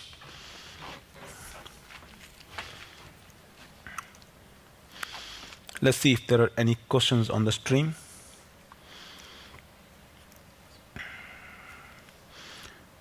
Is Docker Swarm an alternative to Kubernetes? Yes, absolutely. They are direct competitors to each other.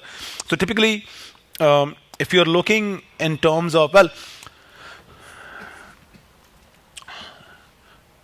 first of all, you think about Linux containers. That is sort of the fundamental container technology.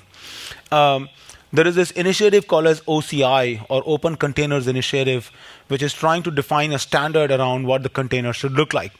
Docker is sort of the first company in that sense that is creating a container that is going to be compliant with OCI.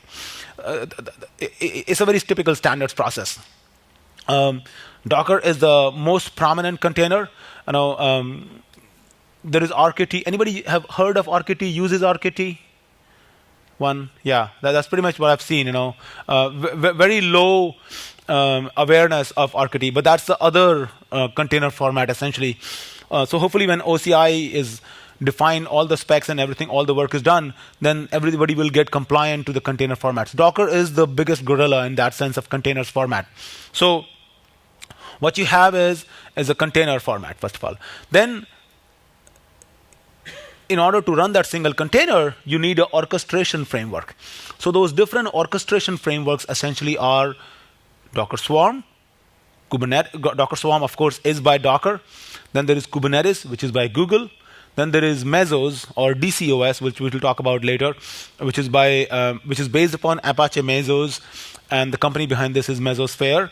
And then there are others like Nomad and Rancher and stuff like that, which we'll not talk about today. But that's sort of the lay of the land.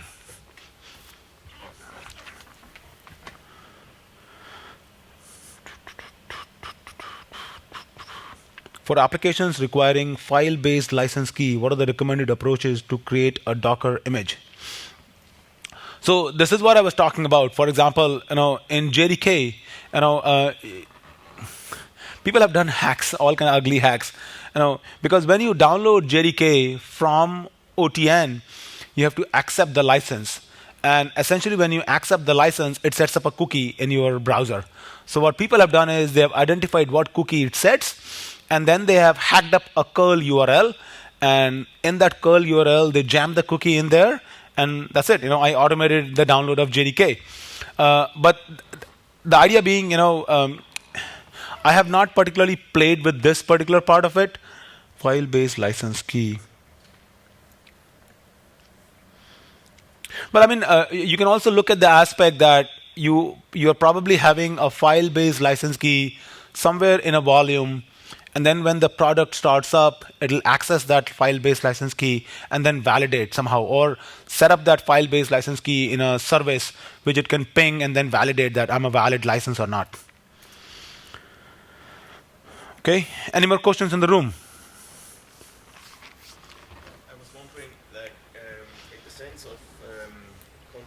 Configuration is code. Like for me at the moment, it looks like there are a lot of scripts just hanging around somehow. But how do I organize that in a project, or so that I have a single point of entry when I want to? Yeah, that was one of the discussions we actually had in the development panel yesterday.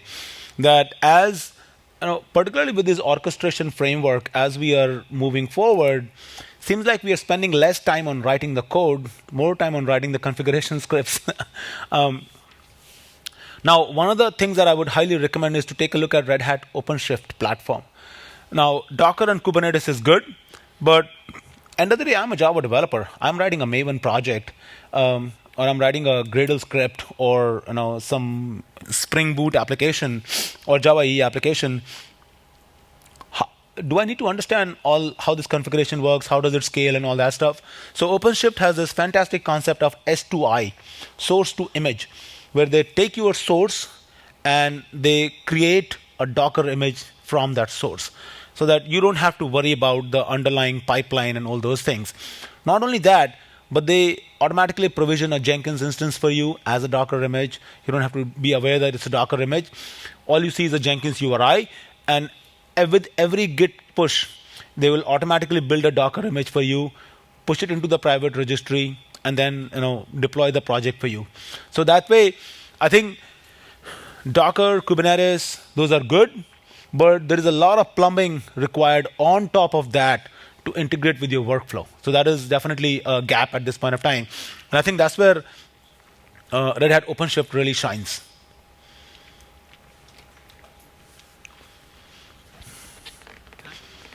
How are data volumes managed across hosts? Data volumes? Yeah. Well, I mean, we talked about that briefly. For example, if you are essentially your data volume is in an NFS, and all the hosts should have access to that NFS. Or there are distributed data volumes like Gluster and Ceph. I've been planning to play with that for a while now, where that is your storage solution. So SanDisk has a Ceph plugin, for example. So you can set that up as where your storage volume is. So that's where all your storage is, and all the hosts, all the containers have access to that Ceph. Docker as well provides that? Docker has a plugin. That's what we were talking about, DVP or Docker Volume plugin. And then there are plugins for Ceph and Gluster and stuff like that. Also take a look at Flocker. Flocker actually gives you specific plugins for databases. All right, I think we're going to take a 10-minute break and then resume back. Is 90 minutes into the talk, and we'll resume back in 10 minutes. This thing, if you see over here, now we created a Docker Swarm cluster. We scaled the image, and we said scale db equals 3. Now if I say Docker PS, it shows me Arun Gupta Couchbase is running on Swarm node A01, A02, A01. So each image is running on each of the Docker hosts. I can now take the IP address here. So this is Swarm node A01, okay? So I can copy this, and I can say Docker machine IP, give me the IP address, take this IP address, in the browser, go to 8091. That's my default port. I'm into the Couchbase console. If I look at server nodes, it's an individual server node here, okay? So what I'm going to do here is I am going to look at the scripts once again. I'm going to say create Couchbase cluster, and I'm going to give it a parameter because this is pointing to A. Once I do this, oh, not happy.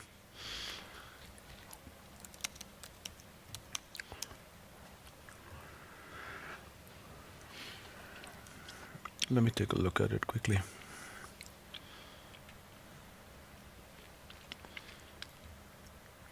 Oh, I need to configure it, I think, this way as well. Create Couchbase cluster. Why is it not liking it? Oh, I need to create Couchbase cluster.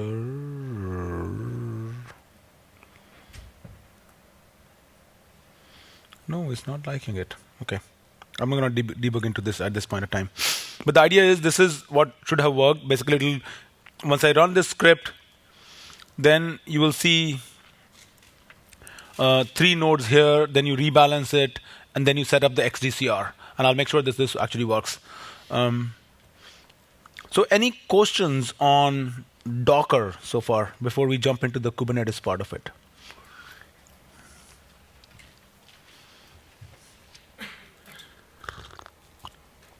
All right. So people typically compare Docker with Kubernetes. I don't think that's a fair comparison because Docker is a container technology. Docker has multiple products, multiple offerings. What is a fair comparison is Docker Swarm with Kubernetes, because Docker Swarm is an orchestration technology. Kubernetes supports multiple containers. Docker is the primary container technology today. So Kubernetes allows to run containers. So in that sense, Kubernetes cannot survive without Docker. Docker is a basic prereq for Kubernetes. But yes, it provides an orchestration framework on top of Docker, which is comparable to Docker Swarm. So in that sense, it's a fair comparison. Kubernetes is is a very opinionated framework. It wants you to do things in a certain way, and I think it has a right level of abstraction. There's a bit of a learning curve involved with Kubernetes. Once you understand the whims and fancies around Kubernetes, then then you feel okay that okay, you know what, I need to speak Kubernetes language. Then you can move around with it. So typically, people ask me, in terms of the learning curve, what is the easiest thing? That by far is Docker Swarm in that sense. It's very natural, very intuitive, very simple in that, in my opinion.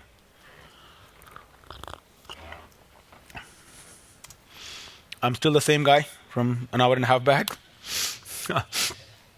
So this is the Kubernetes ref card I was talking about. This literally got released Monday, I think, or over the weekend. But this is a ref card which provides you a quick introduction to Kubernetes. So if you go here, essentially,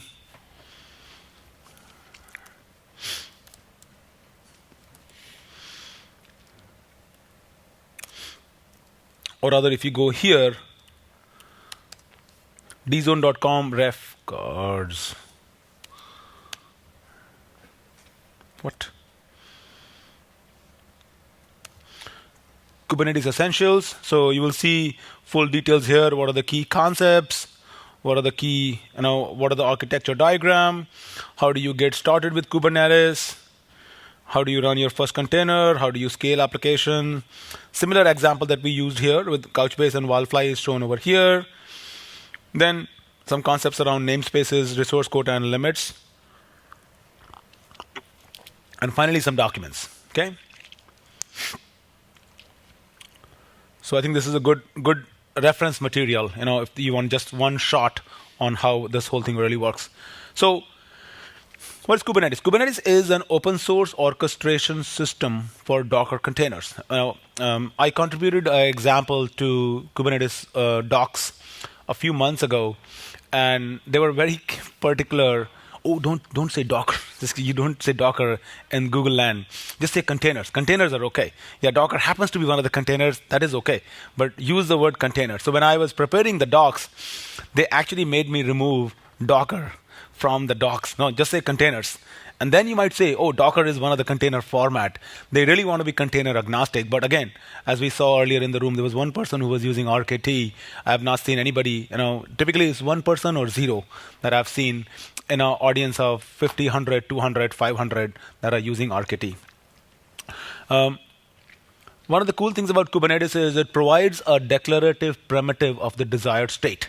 So let's say you want to run a application server. You want to run a database server.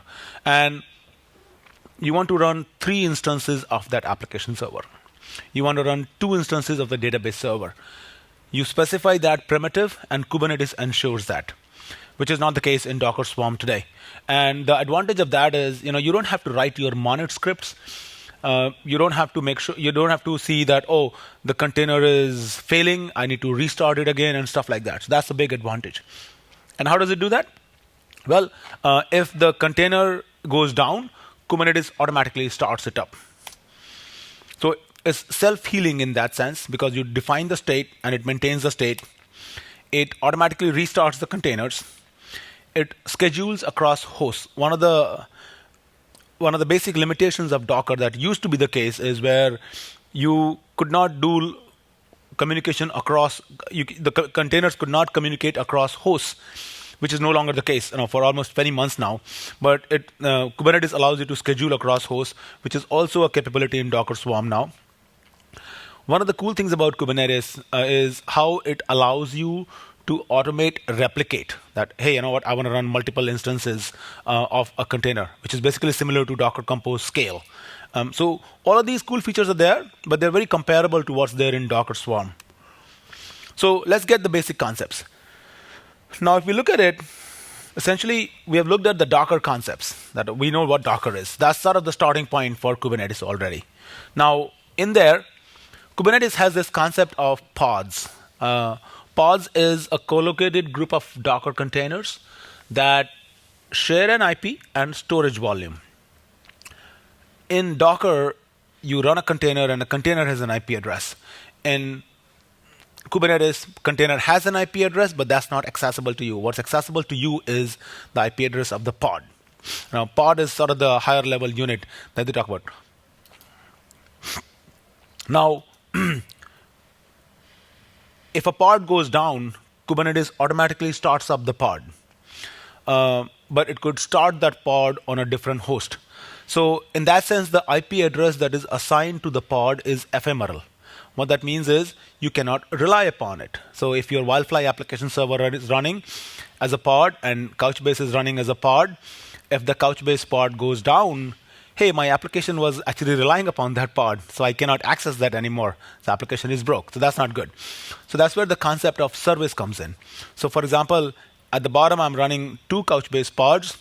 I can front end it with a service, which is again a Kubernetes concept. It's a single stable name for a set of pods. It also acts as a load balancer, and there are different algorithms that you can plug in there.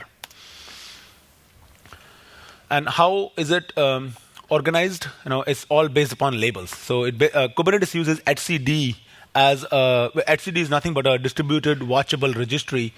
So anytime a pod comes up, a metadata is assigned to it that, hey, I'm such and such name, such and such value. And that metadata goes into the etcd registry. And when you define a service, you say, you know what, hey, look for, there's a selector pattern that is defined in the service, which looks for those metadata and labels. And then that's how the service and the pods are connected with each other. Then the other fun concept in Kubernetes is also called as a replication controller, which is really the good part of it, which says it manages the number of pods that are running in your application server or in your system, and you can scale up and scale down.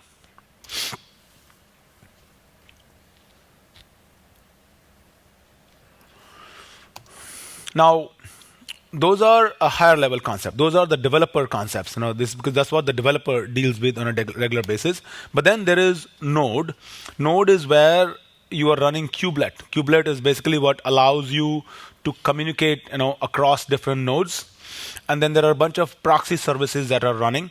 So, you have things like on CentOS, for example, systemd, and then Monet on Debian are the one that are monitoring the servers. So if a container goes down, remember we talked about the desired state on Kubernetes. If a container goes down, what tells the kubelet to start the container? That is systemd or Monet, depending upon your operating system. There is a master, just like Docker Swarm Manager, and there is a node where the containers are actually running. Now the difference between Kubernetes and Docker Swarm is that in case of Docker Swarm, the containers also run on the master. And in case of Kubernetes, master is purely for administrative perspective. And we talked about etcd already. So let's take a look at a higher level architecture diagram on what that looks like.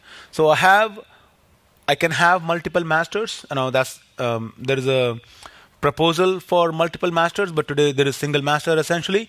And then you have a bunch of worker nodes, which are basically physical machines where your kubelet Docker containers or Docker host is running. On each of the worker node, you will have multiple pods running, and each pod will have one or more container. The typical design pattern is one pod, one container. That's sort of the typical way, unless you are saying, oh, I need to run a monitoring container with each container. So then you say, oh, Wildfly and a monitoring container packaged together as a pod. Or I need to have a log container running with each app server. Then you say Wildfly and a log container packaged together as a pod. You don't package your app server and a database as a pod. That's not a good design pattern. If you're doing MVC, truly do MVC. One of the original terminologies which is quite evident in Kubernetes today is those nodes were actually called as minions. And there was only one master. So the movie that I always think about is this. There's one GRU and hundreds of minions around like cattle, which are actually doing my job. I like it. There's a proposal for master high availability, but it's mostly a hack at this point of time. I'm not going to go through this. So let's take a look at it. Let's see. Let me look at the slides and see if I want to do the code or the slides here. Okay, let's do maybe a few more slides, and we'll get into the code. So kubectl is a script by which you manage your Kubernetes cluster. The entire cluster manager, as a matter of fact. So for example, once the cluster is set up, once it's ready to go, then you can say kubectl, give me the pods or minions. That's the legacy terminology here. Then you can say kubectl, I want to create in my cluster, I want to create a resource. That resource is defined in the configuration file, which is given, of course, a file name. You can update a resource, you can delete a resource, and if you have created replication controller, then you can say resize the resource in that replication controller, 2, 3, 4, whatever that number is, you can define that, okay? So before I get further, let's see how I typically start with Kubernetes. So what I do is I go to github.com, Kubernetes, I go to releases. There is 1.3 alpha 5 is running. The latest release is 1.2.4. That's what I got here. Okay, so we're gonna get rid of this here. And I've been playing with Kubernetes for a while. I've deleted some older versions, but what I can do is, well, let's go to here, 1.2.4. So I can get rid of this completely, as a matter of fact. torxzvf download Kubernetes 1.2.4. Okay, so I downloaded this 1.2.4 already. Okay, so very simple. Then if I go to Kubernetes directory, then I can say cluster kube up.show. That's my script which is going to bring up my cluster. How does it work? So if I go to cluster, just like Docker Swarm, Kubernetes also has this mechanism of virtualization provider. What is the cloud where you want to run it?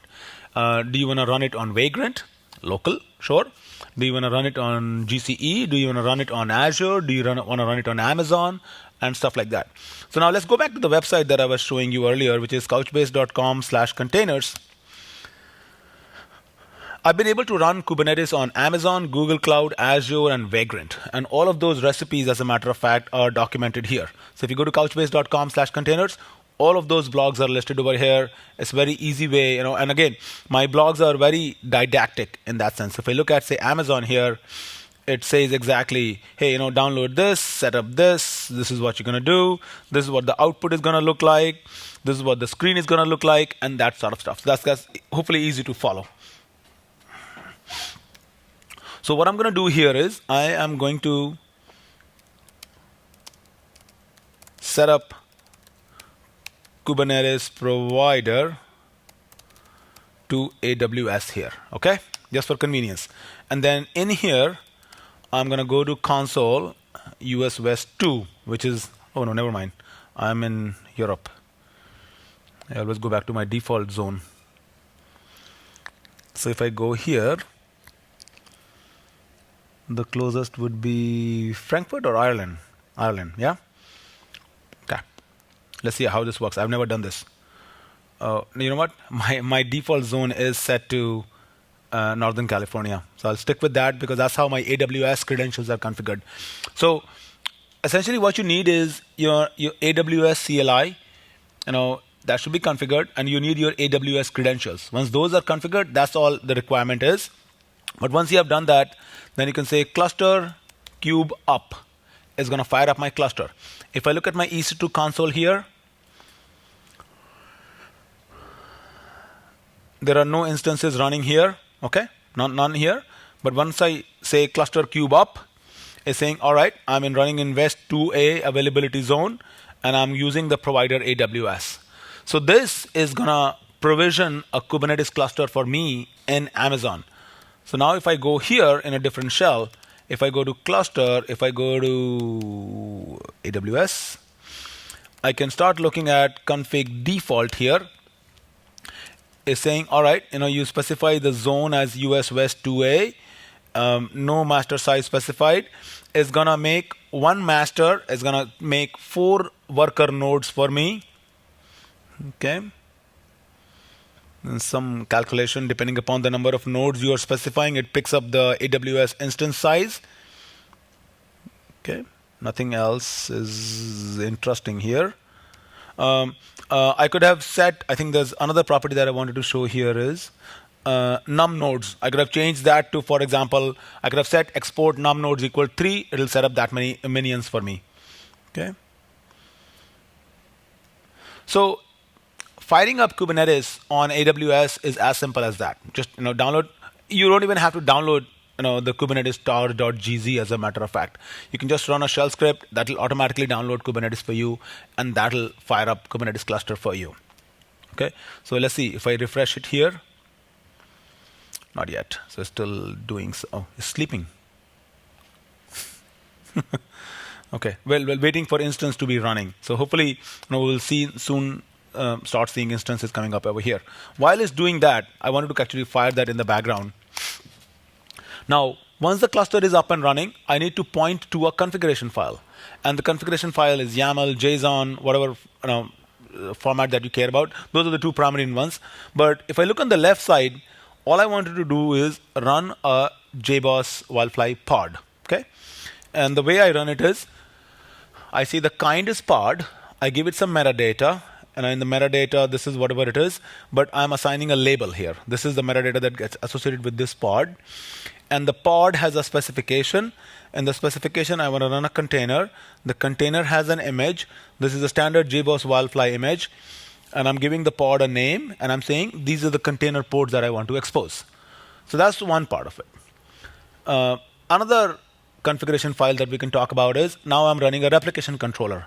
So same API version, but the kind is now replication controller. Okay, metadata label associated with it. I'm saying that in the spec, I want to run 2 replicas, and I'm giving a template. Then I'm assigning one more label to it, and you can assign arbitrary number of labels. The labels does not impact the behavior of the container. That is purely dependent upon how you leverage that in your application or how you write your configuration files.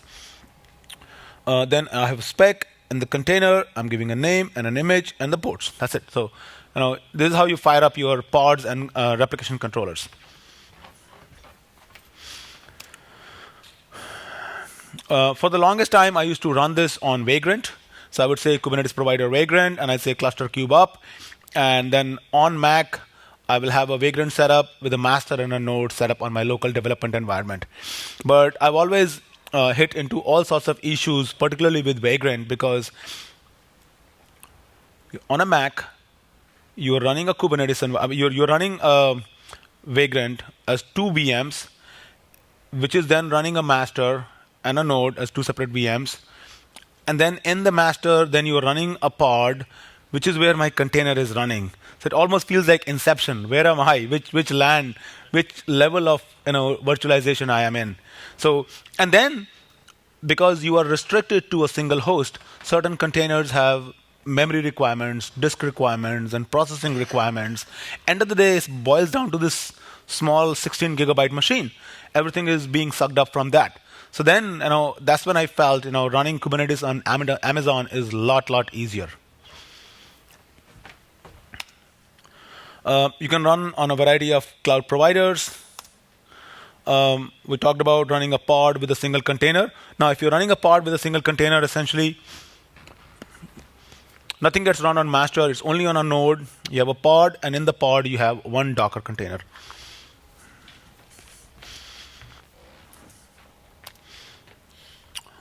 We talked a little bit about services. Services abstract a set of pods as a single IP and a port.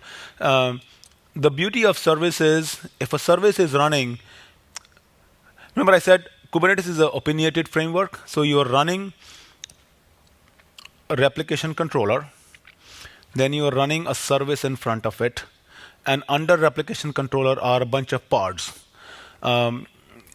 If a pod goes down, the pod is restarted on a different host, and that is front-ended by a replication controller. And by a service, service does the magic. Service knows exactly, and that is again, the connection is done using labels. Service knows where the pod is running, and it does the internal DNS routing for you. So you don't have to worry about it. So the point being, once you understand that's how it's being dealt, it's a lot easier to understand that I don't need to worry about those fancy things. It does simple TCP/IP load balancing. it also gives you the ability where you can say, hey, I'm a Wildfly, I need to talk to Couchbase, and what are my environment variables? And I'll show the similar example that we saw in Docker Swarm running in Kubernetes as well. So essentially, I have a pod here, which is a Docker Wildfly, which is a Wildfly pod. Then I have a Couchbase pod. I don't, for the demo perspective, I don't care what the Wildfly front end looks like, but I care about if the Couchbase pod goes down, I need to front end it with a Couchbase service. So essentially, the Wildfly pod is talking to the Couchbase service, which is front ending a Couchbase pod. Ideally, I should have actually put a replication controller over here, which gives me the ability to scale up and down my Couchbase here. And this is not even a single cluster. This is not a single pod. The ideal environment is where this is a service, this is a replication controller, and this is a Couchbase cluster running up here. And then the moment I say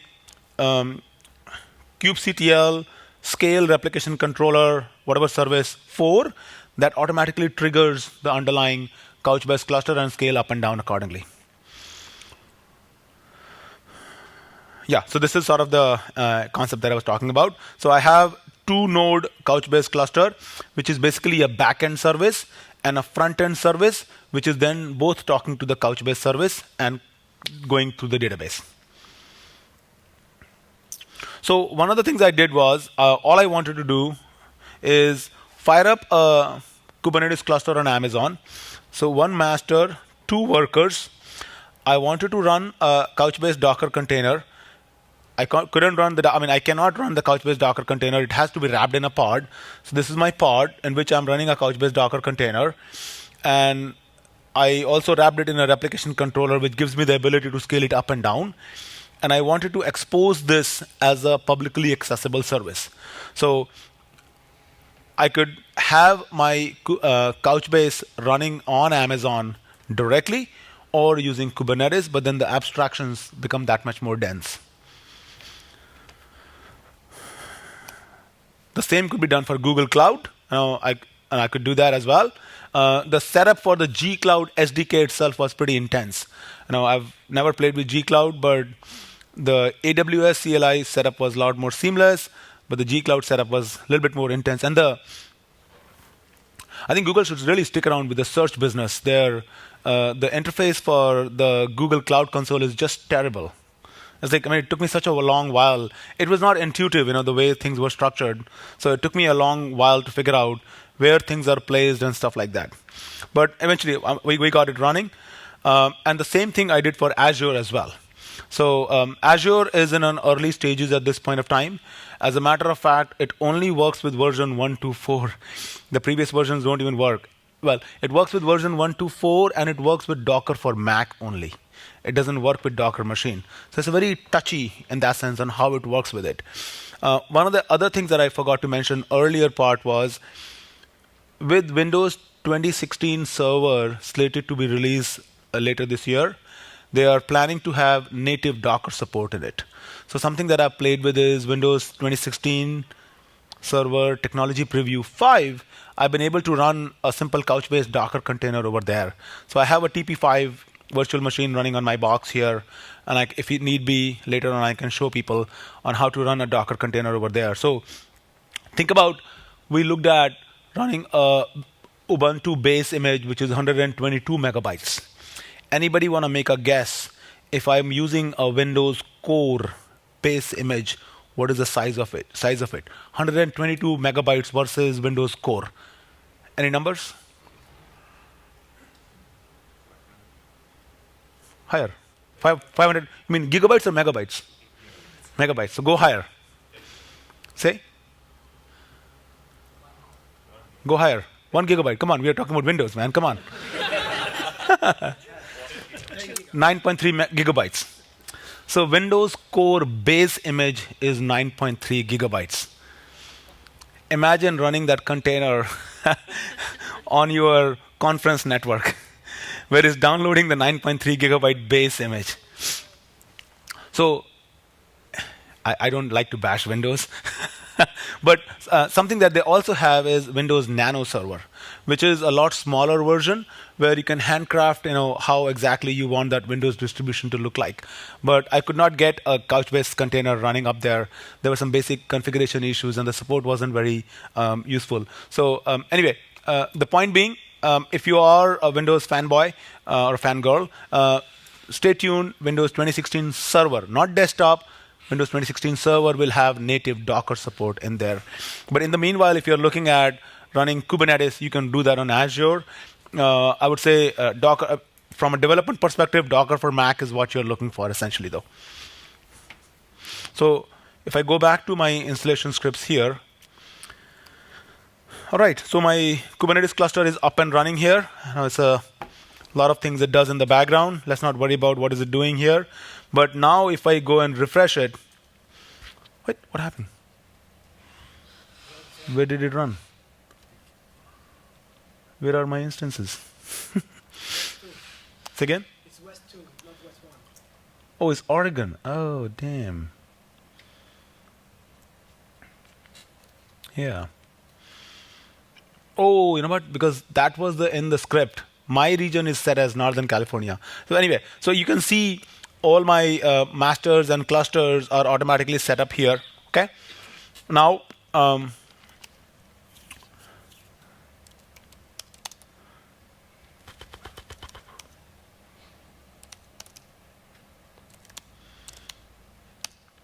here is my Couchbase rc.yaml.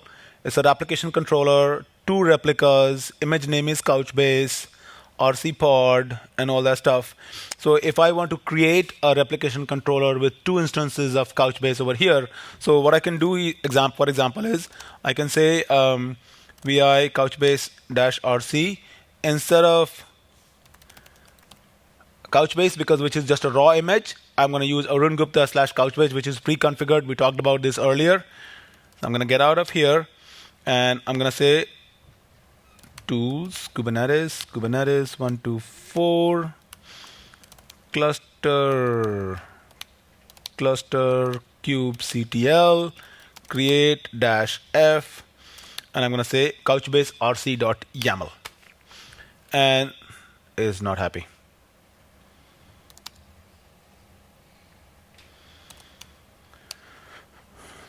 RC replica name image ports. What is it complaining about? Must have at most 63 characters. Yeah, okay. 1, 2, 3. No, and that's a standard format. You change the name and not the image. The name is not the image, yeah. Aha, you're right. My bad. Okay. This was done intentionally so that you're paying attention to it. All right. So I got my Couchbase RC created here. So now I can actually go back to the Kubernetes directory again. Kubernetes 124. I can go to Kubernetes. I can say cluster, kubectl, get pods. These pods are getting created for me, or I can say wait so that show me as the pod status is changing, and there you go, bam, in about less than half a minute. And the advantage is this is all running on Amazon as opposed to Vagrant. Otherwise, I'm choking my conference network. But because all of this is running on Amazon, the downloads and the running and all of that is done in the cloud for me. I don't have to worry about all of that on my local laptop. So it's super fast. So the containers are already running. Then I can say, show me they changed that. Show me the nodes that are running. So now it's showing me the nodes. And essentially, these are all internal IP addresses here. Okay.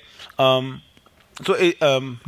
if I go back to, say, Kubernetes Java sample, let's see what else we have here.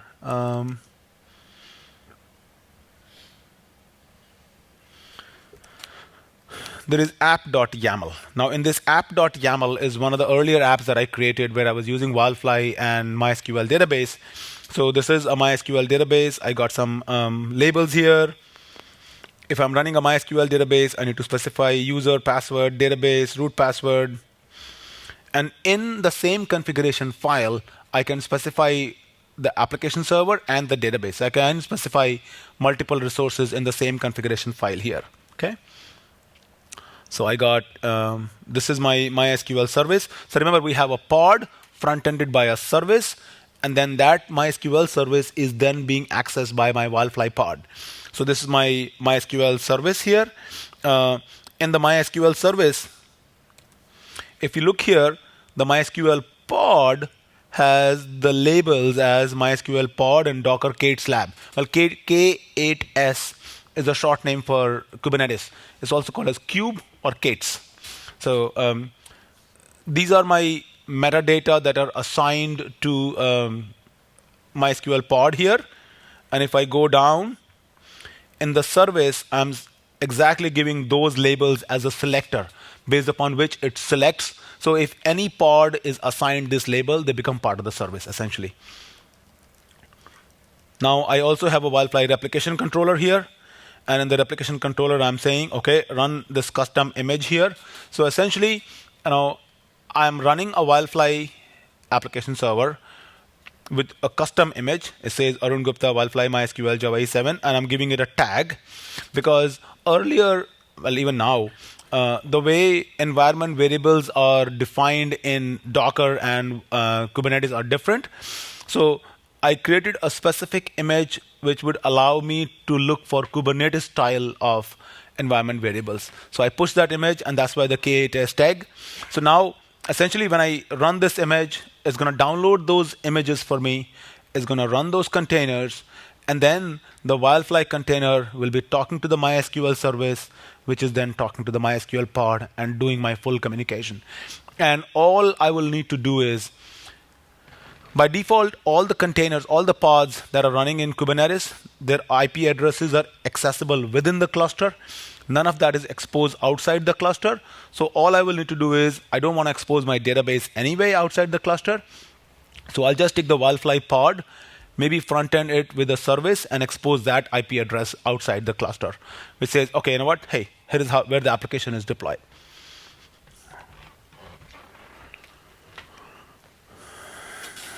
What else here?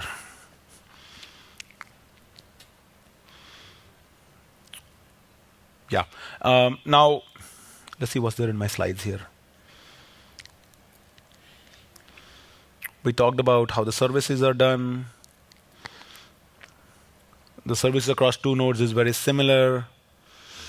We talked about replication controller. Well, this is what I want to talk about a little bit here. So now, let's say I have a replication controller defined, and the replication controller is running two pods. I said replicas equal 2, so it's going to run two pods. So the replication controller is a resource that is defined on the master, and my two pods are running on the two worker nodes. That's my setup, essentially. Now, let's say a pod goes down. What happens? So because of the Kubernetes self-healing mechanism, the pod is automatically rescheduled on a different node or on the same node. It doesn't matter to you. But then, if your pods are wrapped in a replication controller front-ended by a service, service is the IP address that you care about it. The service takes care of internally routing to the right pod. You want to scale it.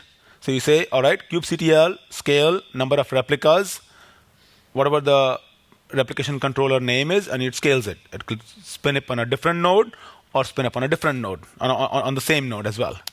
Okay. So this is one of the friends I helped last year with taking Kubernetes into production. It's an e-commerce optimization and monitoring tools company for helping you increase sales. So what was their sample production deployment look like? So they were running on, they were using CoreOS as the base operating system. Their entire setup was running on Amazon. But then they moved to a private data center. But essentially, they were running on a 32-core, 160 gigabyte RAM operating system with CoreOS as the base operating system.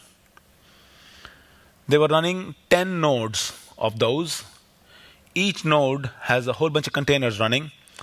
The normal containers, they were having about 400 across the node of 10, across the 10 node cluster, and the peak containers they were having were about 600.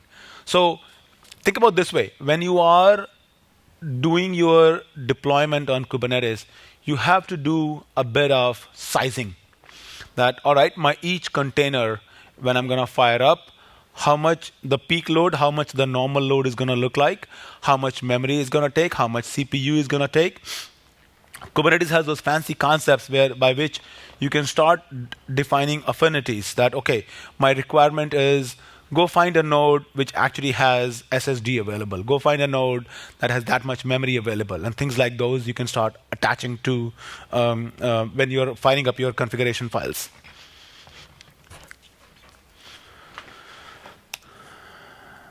Kubernetes also has some basic health checks. The reason I say basic is they're really basic. Well, essentially, if you are wrapped in a replication controller, it automatically restarts the pod. There are certain application level health checks. So, for example, you can query a HTTP URI and get a 200 or a 300 or 200 or a 400 or a 500 response, and then act accordingly. There is a container executor status that you can query as well, or you can query a TCP socket as well. Again, very, very basic, but you need to build upon that.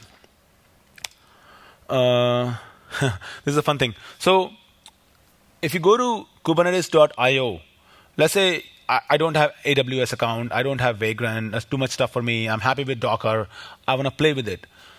Kubernetes actually gives you a recipe by which you can run Kubernetes using Kubernetes as a Docker container. Let's see what that means.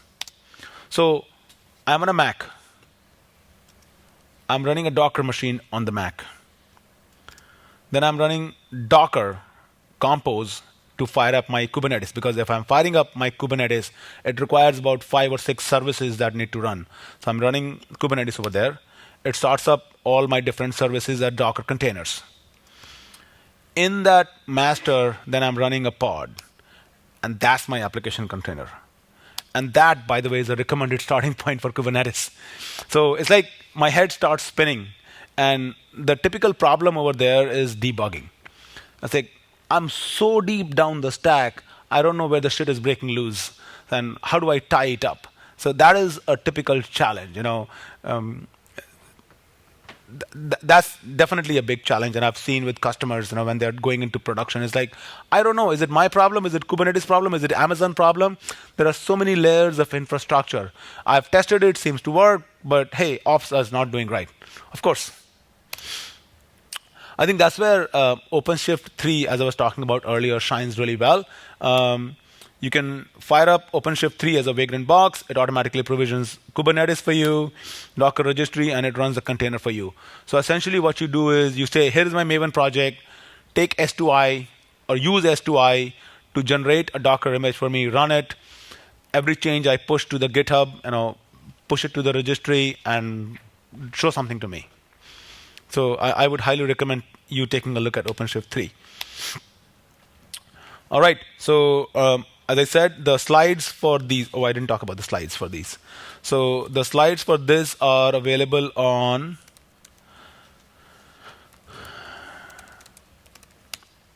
this GitHub repo. Java E samples is an organization, and /docker-java. If you go here, if you look at slides, I literally updated the slides this morning. Don't look at the Docker slides here. They are old because they have been. I need to remove them from here. They actually moved over to Docker Java already. But the Kubernetes slides are all here. They literally updated this morning. Now, the only thing I want to show in Kubernetes is if I go to Kubernetes. Let's go to Kubernetes again. No.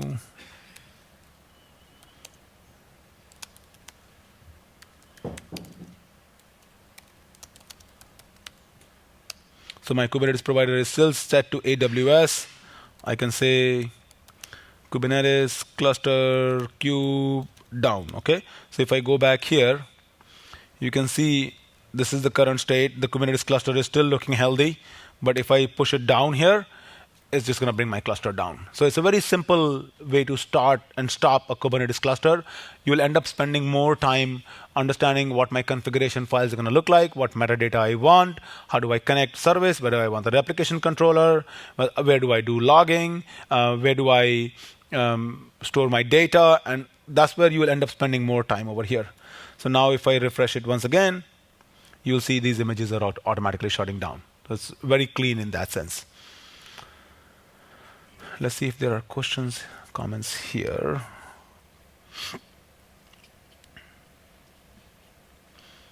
How are data volumes containers managed across the host in a Swarm configuration? I think we'd already talked about that one. What is the role of the Docker console? It is only to create the Swarm master in the example. That is correct. Console, we talked about it that when we are creating a Docker Swarm cluster, all the hosts need to register with a discovery service. That could be console, etcd, discovery service, Docker Hub token service, static file, whatever your favorite flavor is. That's the only role it's playing, essentially. Now, we talked about how to simplify your complex deployment. I gave that talk yesterday at Container Shed. Apparently, that is already available as a video link here. So I will tweet this tomorrow. I'll tweet this after the talk anyway. Is there any significance to the name console? No, there is no significance to the name console. Console is a product by HashiCorp, which is fairly well used, can be run in with hundreds of clusters very easily. My choice is to pick console, but as I said, once again, you can use etcd, Zookeeper, whatever as the discovery service. Is the Swarm master a single point of failure? It is not a single point of failure because, as I said, when I'm creating a Swarm cluster, there is a concept of, let's show here. So Docker Swarm primary. So it talks about high availability in Docker Swarm. So you can set up primary and replicas, and it tells you exactly where you can set up, you can set up replication and all that stuff. So you can create multiple replicas. So it is not a single point of failure in any sense.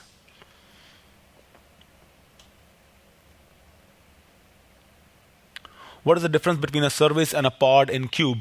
So pod is the basic unit of communication in service, in Kubernetes. But you will have multiple pods, and the way you will typically create multiple pods is by using a replication controller. And to the replication controller, you can say scale the number of pods or scale down the number of pods. But the key concept here is, because of Kubernetes self-healing mechanism, if a pod goes down, it will be restarted. It may not be given the same IP address. So you can't really rely upon it. And that's exactly what service gives you. Pod, RC, service. Service is a reliable static IP that you can rely upon. So if a pod goes down, restarted on a separate host, the service would know that pod, and it will automatically route your request to the right pod. So that's sort of the main difference between service and pod. Is that like what console is doing in Swarm? No, console, there are two different levels. The question is that what console is doing in Swarm? Console is only for Swarm nodes. Service is for the pods and the containers. There is no such concept of replication controller or service in Swarm. You have to bake it yourself. What about services and nodes? What's the difference between the two of them? Nodes is the physical machine. Right. So remember when we fired up the Kubernetes cluster, in that Kubernetes cluster we said, okay, cube up, it started up a master and 4 nodes. Right. Those are actual physical machines or virtual machines which are running up, which have the kubelet, Docker host, and all those things provisioned for you. That's where you're running your service on. You could run multiple services on those nodes. You could run multiple replication controllers, pods on those nodes. So the node contains the services? Somehow. The service will be running on the node. Yeah. Any other question in the room?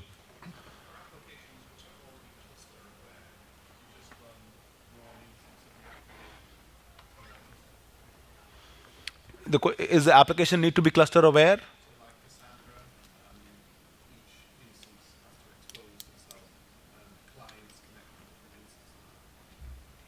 Right.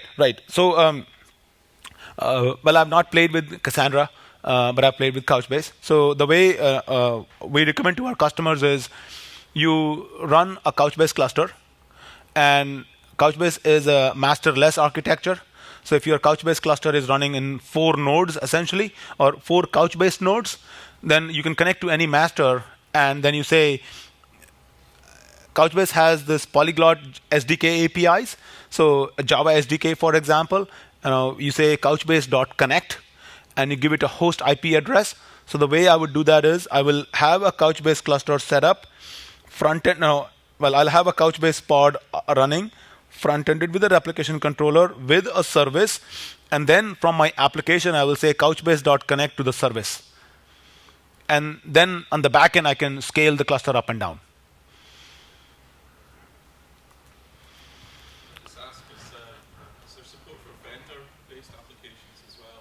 Support for what? Vendor-based, so IBM, WebSphere, Oracle databases. Does Docker support these as well? That goes back to the basic question we were talking about, Oracle JDK, for example. So if you go to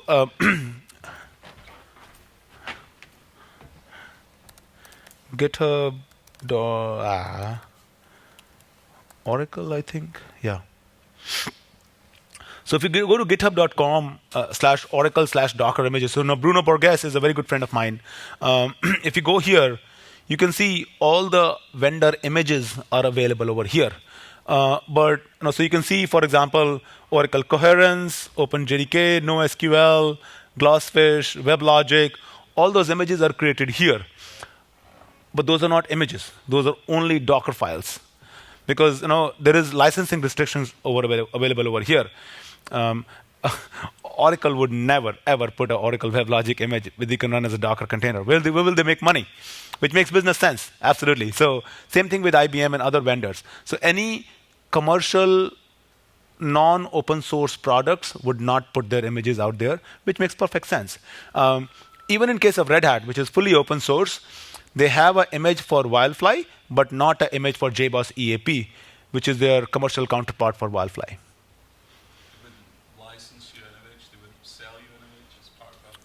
So that's sort of a bleeding edge area at this point of time that, if you have a license for an image, so for example, one of the things I know JBoss, I'm more closely aligned with Red Hat theory. One of the things that they're closely considering is having a private registry. So if you are a JBoss customer, then you can say, hey, here is my license key, and let me run the JBoss image, where you support it, you manage it, and I'm just running a JBoss image. So that is definitely a private registry that Red Hat can host. So we do have WebSphere Liberty as a Docker container image that is available in IBM's. Liberty, yes. Yes. Liberty, yes. Not WebSphere. No, Liberty is a better version of WebSphere, I would say, coming from IBM. Okay. I like that disclaimer. Thank you. So yeah, Liberty has a Docker image, but can you buy commercial support on it? You can. On Liberty profile? Yes. No. On Liberty profile, yes, but on a Docker image. On the Docker image, they are providing because it is also hosted in IBM's Bluemix. private Docker. Exactly. That's my point. Exactly. So I think that's the approach that vendors are taking. You can, and that's a general challenge, not just IBM Oracle kind of a challenge, but that's a general challenge. You download a random image from hub.docker.com, and everything is looking good for the first 6 months. Your app starts scaling up and it breaks loose. What do we do? Who pays for it? You need one throat to choke. That's when you pay the money to the vendor. Yeah, so very genuine concern and very genuine point as well. All right, so we have a few more minutes before let's talk about Mesos a little bit as well.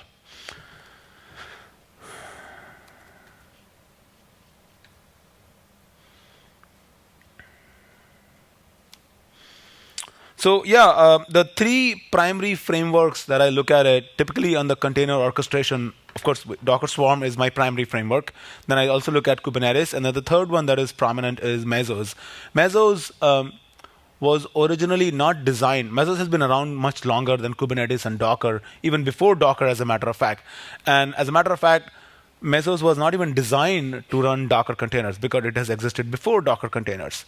So there are different levels of abstraction, and the learning curve is a little bit steep, and the layering is a little bit deeper here. I'm still the same person, haven't changed.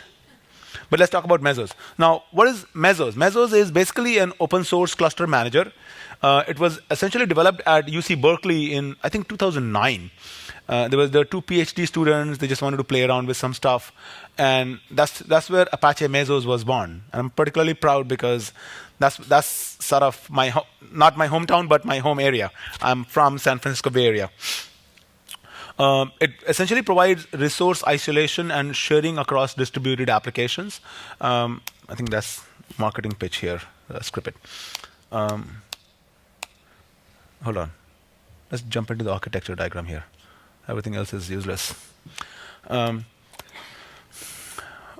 Mesos has this master-slave architecture. Okay, so it says, think at an abstract level, first of all. I have a pool of machines. Those pool of machines has CPU resources, memory resources, storage resources. That could be on Amazon, that could be in my private data center, whatever, I don't care. The way Mesos work is, it provides an abstraction on top of that. It says, let's take all of it. That's what an open source cluster manager means, is that let's take those cluster of machines, and I'm going to provide an abstract operating system layer on top of that. That I'm going to see all of those resources are as a unified view. So I'm going to provide an abstraction on that, and then I could run multiple frameworks on top of that operating system. Originally, the way it was started is, I want to run Spark on that distributed resources. I want to run Hadoop on those distributed resources, so on and so forth. So that's how it started. But then, when Docker started kicking in, they said, hey, we run Docker too. And they created this Marathon framework, which allows you to run Docker container on Apache Mesos. Okay? So let's look at the architecture diagram. So what you do is essentially, you set up a Zookeeper quorum. And in that Zookeeper quorum is basically, you say, I'm going to have a master, which is where you're going to give me the commands to start an application, stop an application. And again, there is a primary master and a secondary master or standby master. Those concepts are available. Then there are slaves. Slaves is where the actual execution of the task happens. Task being Spark task or Docker container task and so on and so forth. And then all of these different frameworks that can be launched via master on the slave. Master is purely from administration and is not a single point of failure. And from our interest, Kubernetes Spark, Kubernetes can run on Mesos as well. But from our perspective, what we are looking at is, I just want to run a raw Docker container over there, and I'm using Marathon over there. So now, essentially, what I do is I write a configuration file and I say, hey, here you go, take this configuration file and run it on Mesos. And it'll take that configuration file, and in that configuration file, you'll define what the framework is, what the container specification, etc. are, what the images is, and it'll fire it for you. Okay. So the classic way that it works is, you have a master, you have different frameworks, and you have slaves at the bottom. There is an abstraction on top of all of these slaves, which says, here is what I got available. I got, so slave 1 says, I got 4 GB memory and 4 core CPU available. Slave 2 says something similar, or slave 4 in this case. Those all go to master. So the master knows what is the overall view of all the slaves sitting down at the bottom. Then the master actually makes an offer to the framework where the jobs are waiting to be run. You submit a task to the framework like Marathon, and then Marathon knows what jobs need to be run. And then the scheduler in the framework, essentially, each framework has to write their own scheduler because the framework understands what the job is, how it needs to be scheduled, what the results need to come back from. The scheduler says, there is job 1 and job 2.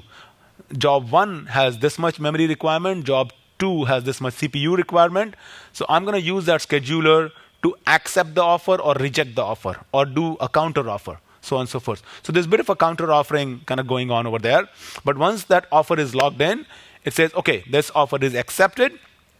Task 1 is going to run with this offer. Task 2 is going to run with this offer. And it sends those details back to the allocation module. And finally, those tasks are actually dispatched to the underlying slaves.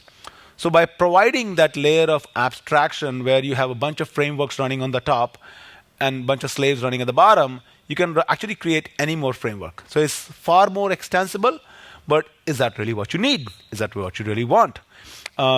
Mesos is useful if you want to run marathon Docker containers, but it's far more useful if you want to run things like Spark and Hadoop and HDFS as part of this. That's where I've seen a lot more people using it.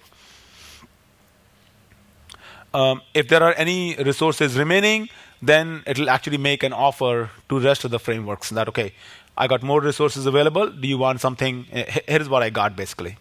OK. So what I'm going to show is in the next few minutes, I'm going to go to my blog. I'm going to show you. Now, I wrote a blog, so I want to understand the technology by the gut. So what I did is, OK, let me figure out how do I set up a Apache Mesos cluster.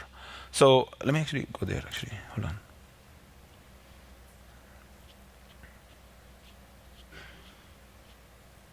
So I literally wanted to run the whole thing, using Apache Mesos and Marathon.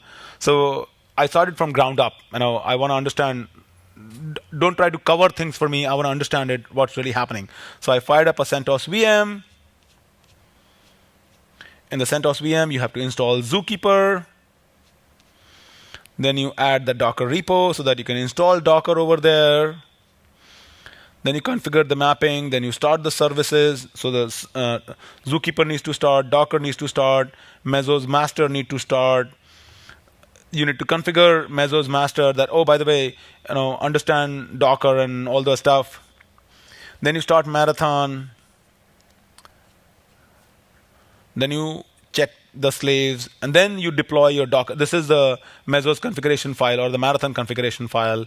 Then you deploy Docker application to Mesos. There's a whole bit of plumbing that I need to do in order to get rolling on that. That's too much work for me. So then I started looking at different options. If I refresh this, these are all gone. Yeah, probably. Yeah, they're gone now. So now if I go back here, you can look at DCOS. DCOS is an open source project by Mesosphere that simplifies all of that. You don't have to set up the Zookeeper quorum by yourself. You don't have to configure, master or slave, or they need to talk to Zookeeper. You don't need to set any of those intricate containerizers, so to say. So this is a really simple entry point if you want to fire up your Docker containers using Mesos particularly. Okay. And I'll tell you why it's simple. So all you do is you go to this page. Amazon has this concept of cloud formation templates. So using those cloud formation templates, they have made it super simple to fire up a DCOS cluster. So let's say I want to fire up a DCOS cluster, and now I can do it in Ireland. So I want to launch a stack. I can run it in a single master, or I can run it in a high availability 3-master configuration. But let's say for convenience, I launch a stack with a single master here. So you see it says here, spawns a cluster with 1 master and 5 slaves. Okay, so I'm going to launch it in Ireland. Say launch the stack here. This is a very classic cloud formation template here. So I'm going to click on next here. I'm going to pick a key that I have already created. And oh, you know what? I don't have a key in this particular zone. So let me fall back to my home zone here. But then I'm going to go next. And I'm going to pick my key. So DCOS key.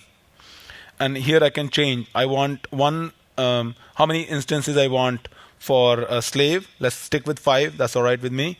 I'm going to enter a stack name. Say DCOS. These are all defaults. Live with that. It needs some security accessibility, and that's it. So this is going to go behind the scene, and it's going to create the entire DCOS cluster for me, which is basically master, slave, zookeeper, quorum, and all of that. And this is just loaded for me. So if I just refresh it here for a second, so you can start tracking, what events are being fired. And in the meanwhile, while this is doing it, so what I can do is I can go to my console here, look at EC2, and look at the instances. Right now, the instances are not created because it's still doing the earlier provisioning. But once that is done, come on, refresh it. Yeah, so it's, create complete? No, it's still doing create in progress, yeah. So I think it's going to take a while for it to create it, but once that creation is done, let's go back here and refresh it.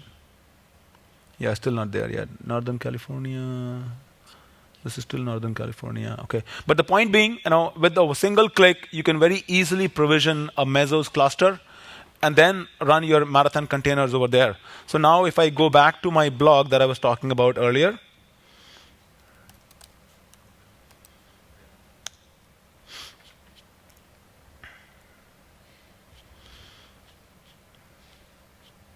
so it's showing me all the details that I did just now. Then you download the DCOS CLI. Once the CLI is ready, you authenticate yourself.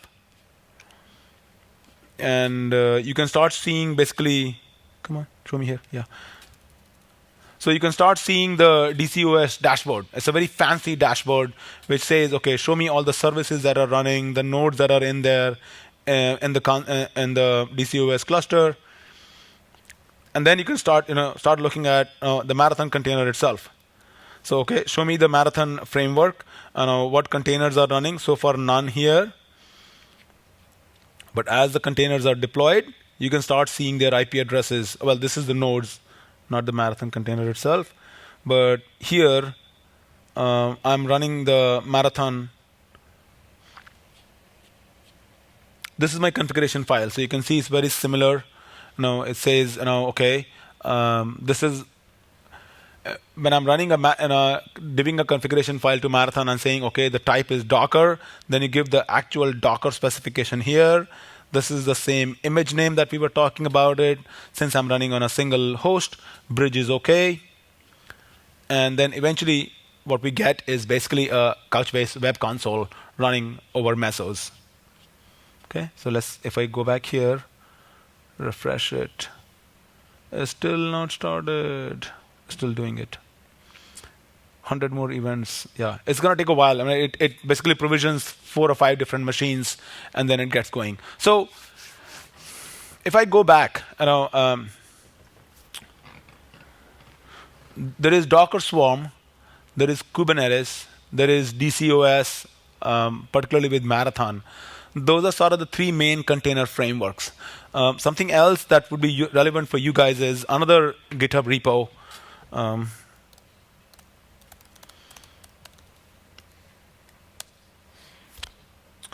This is on my GitHub repo. It's called as Docker Java IDEs.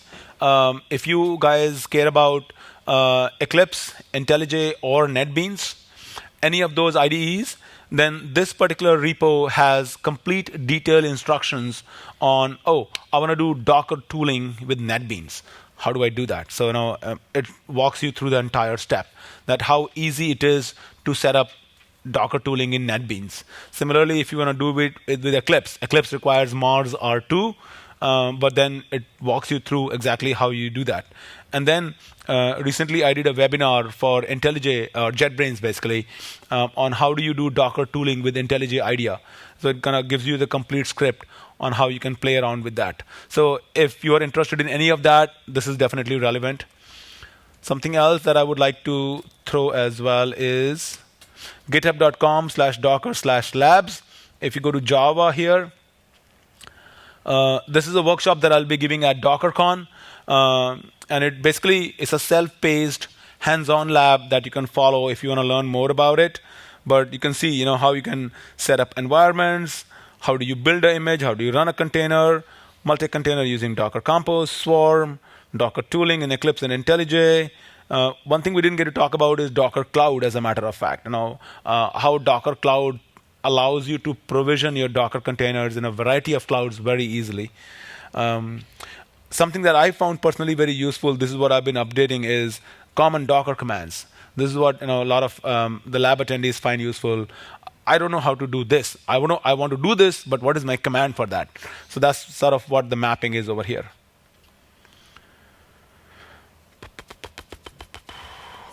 So stack is still getting created, it's still not ready. It takes a while. So if I go back here, refresh it, whoa, it's spinning up machines all over the place. So if I go back here, you know what, I don't think we'll be able to complete it. So we're just going to go and delete the stack here.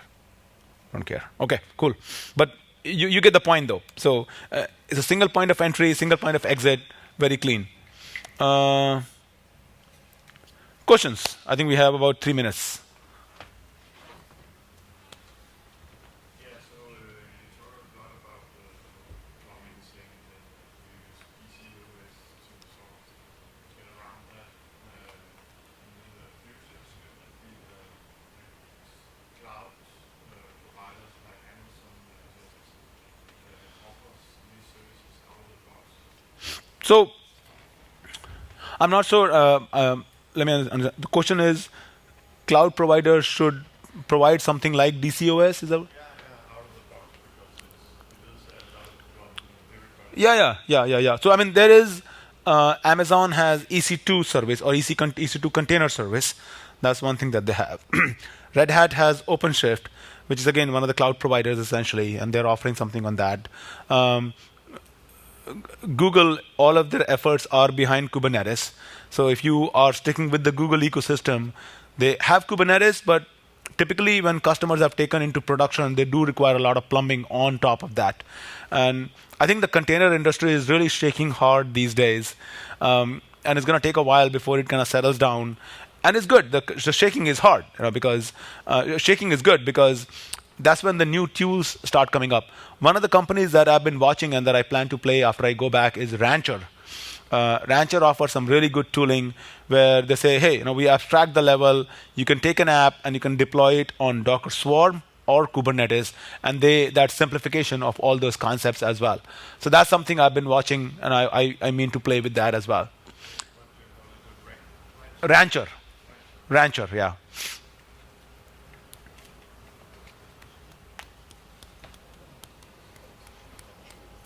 Let's see if there are any questions on Twitter before we call it a wrap.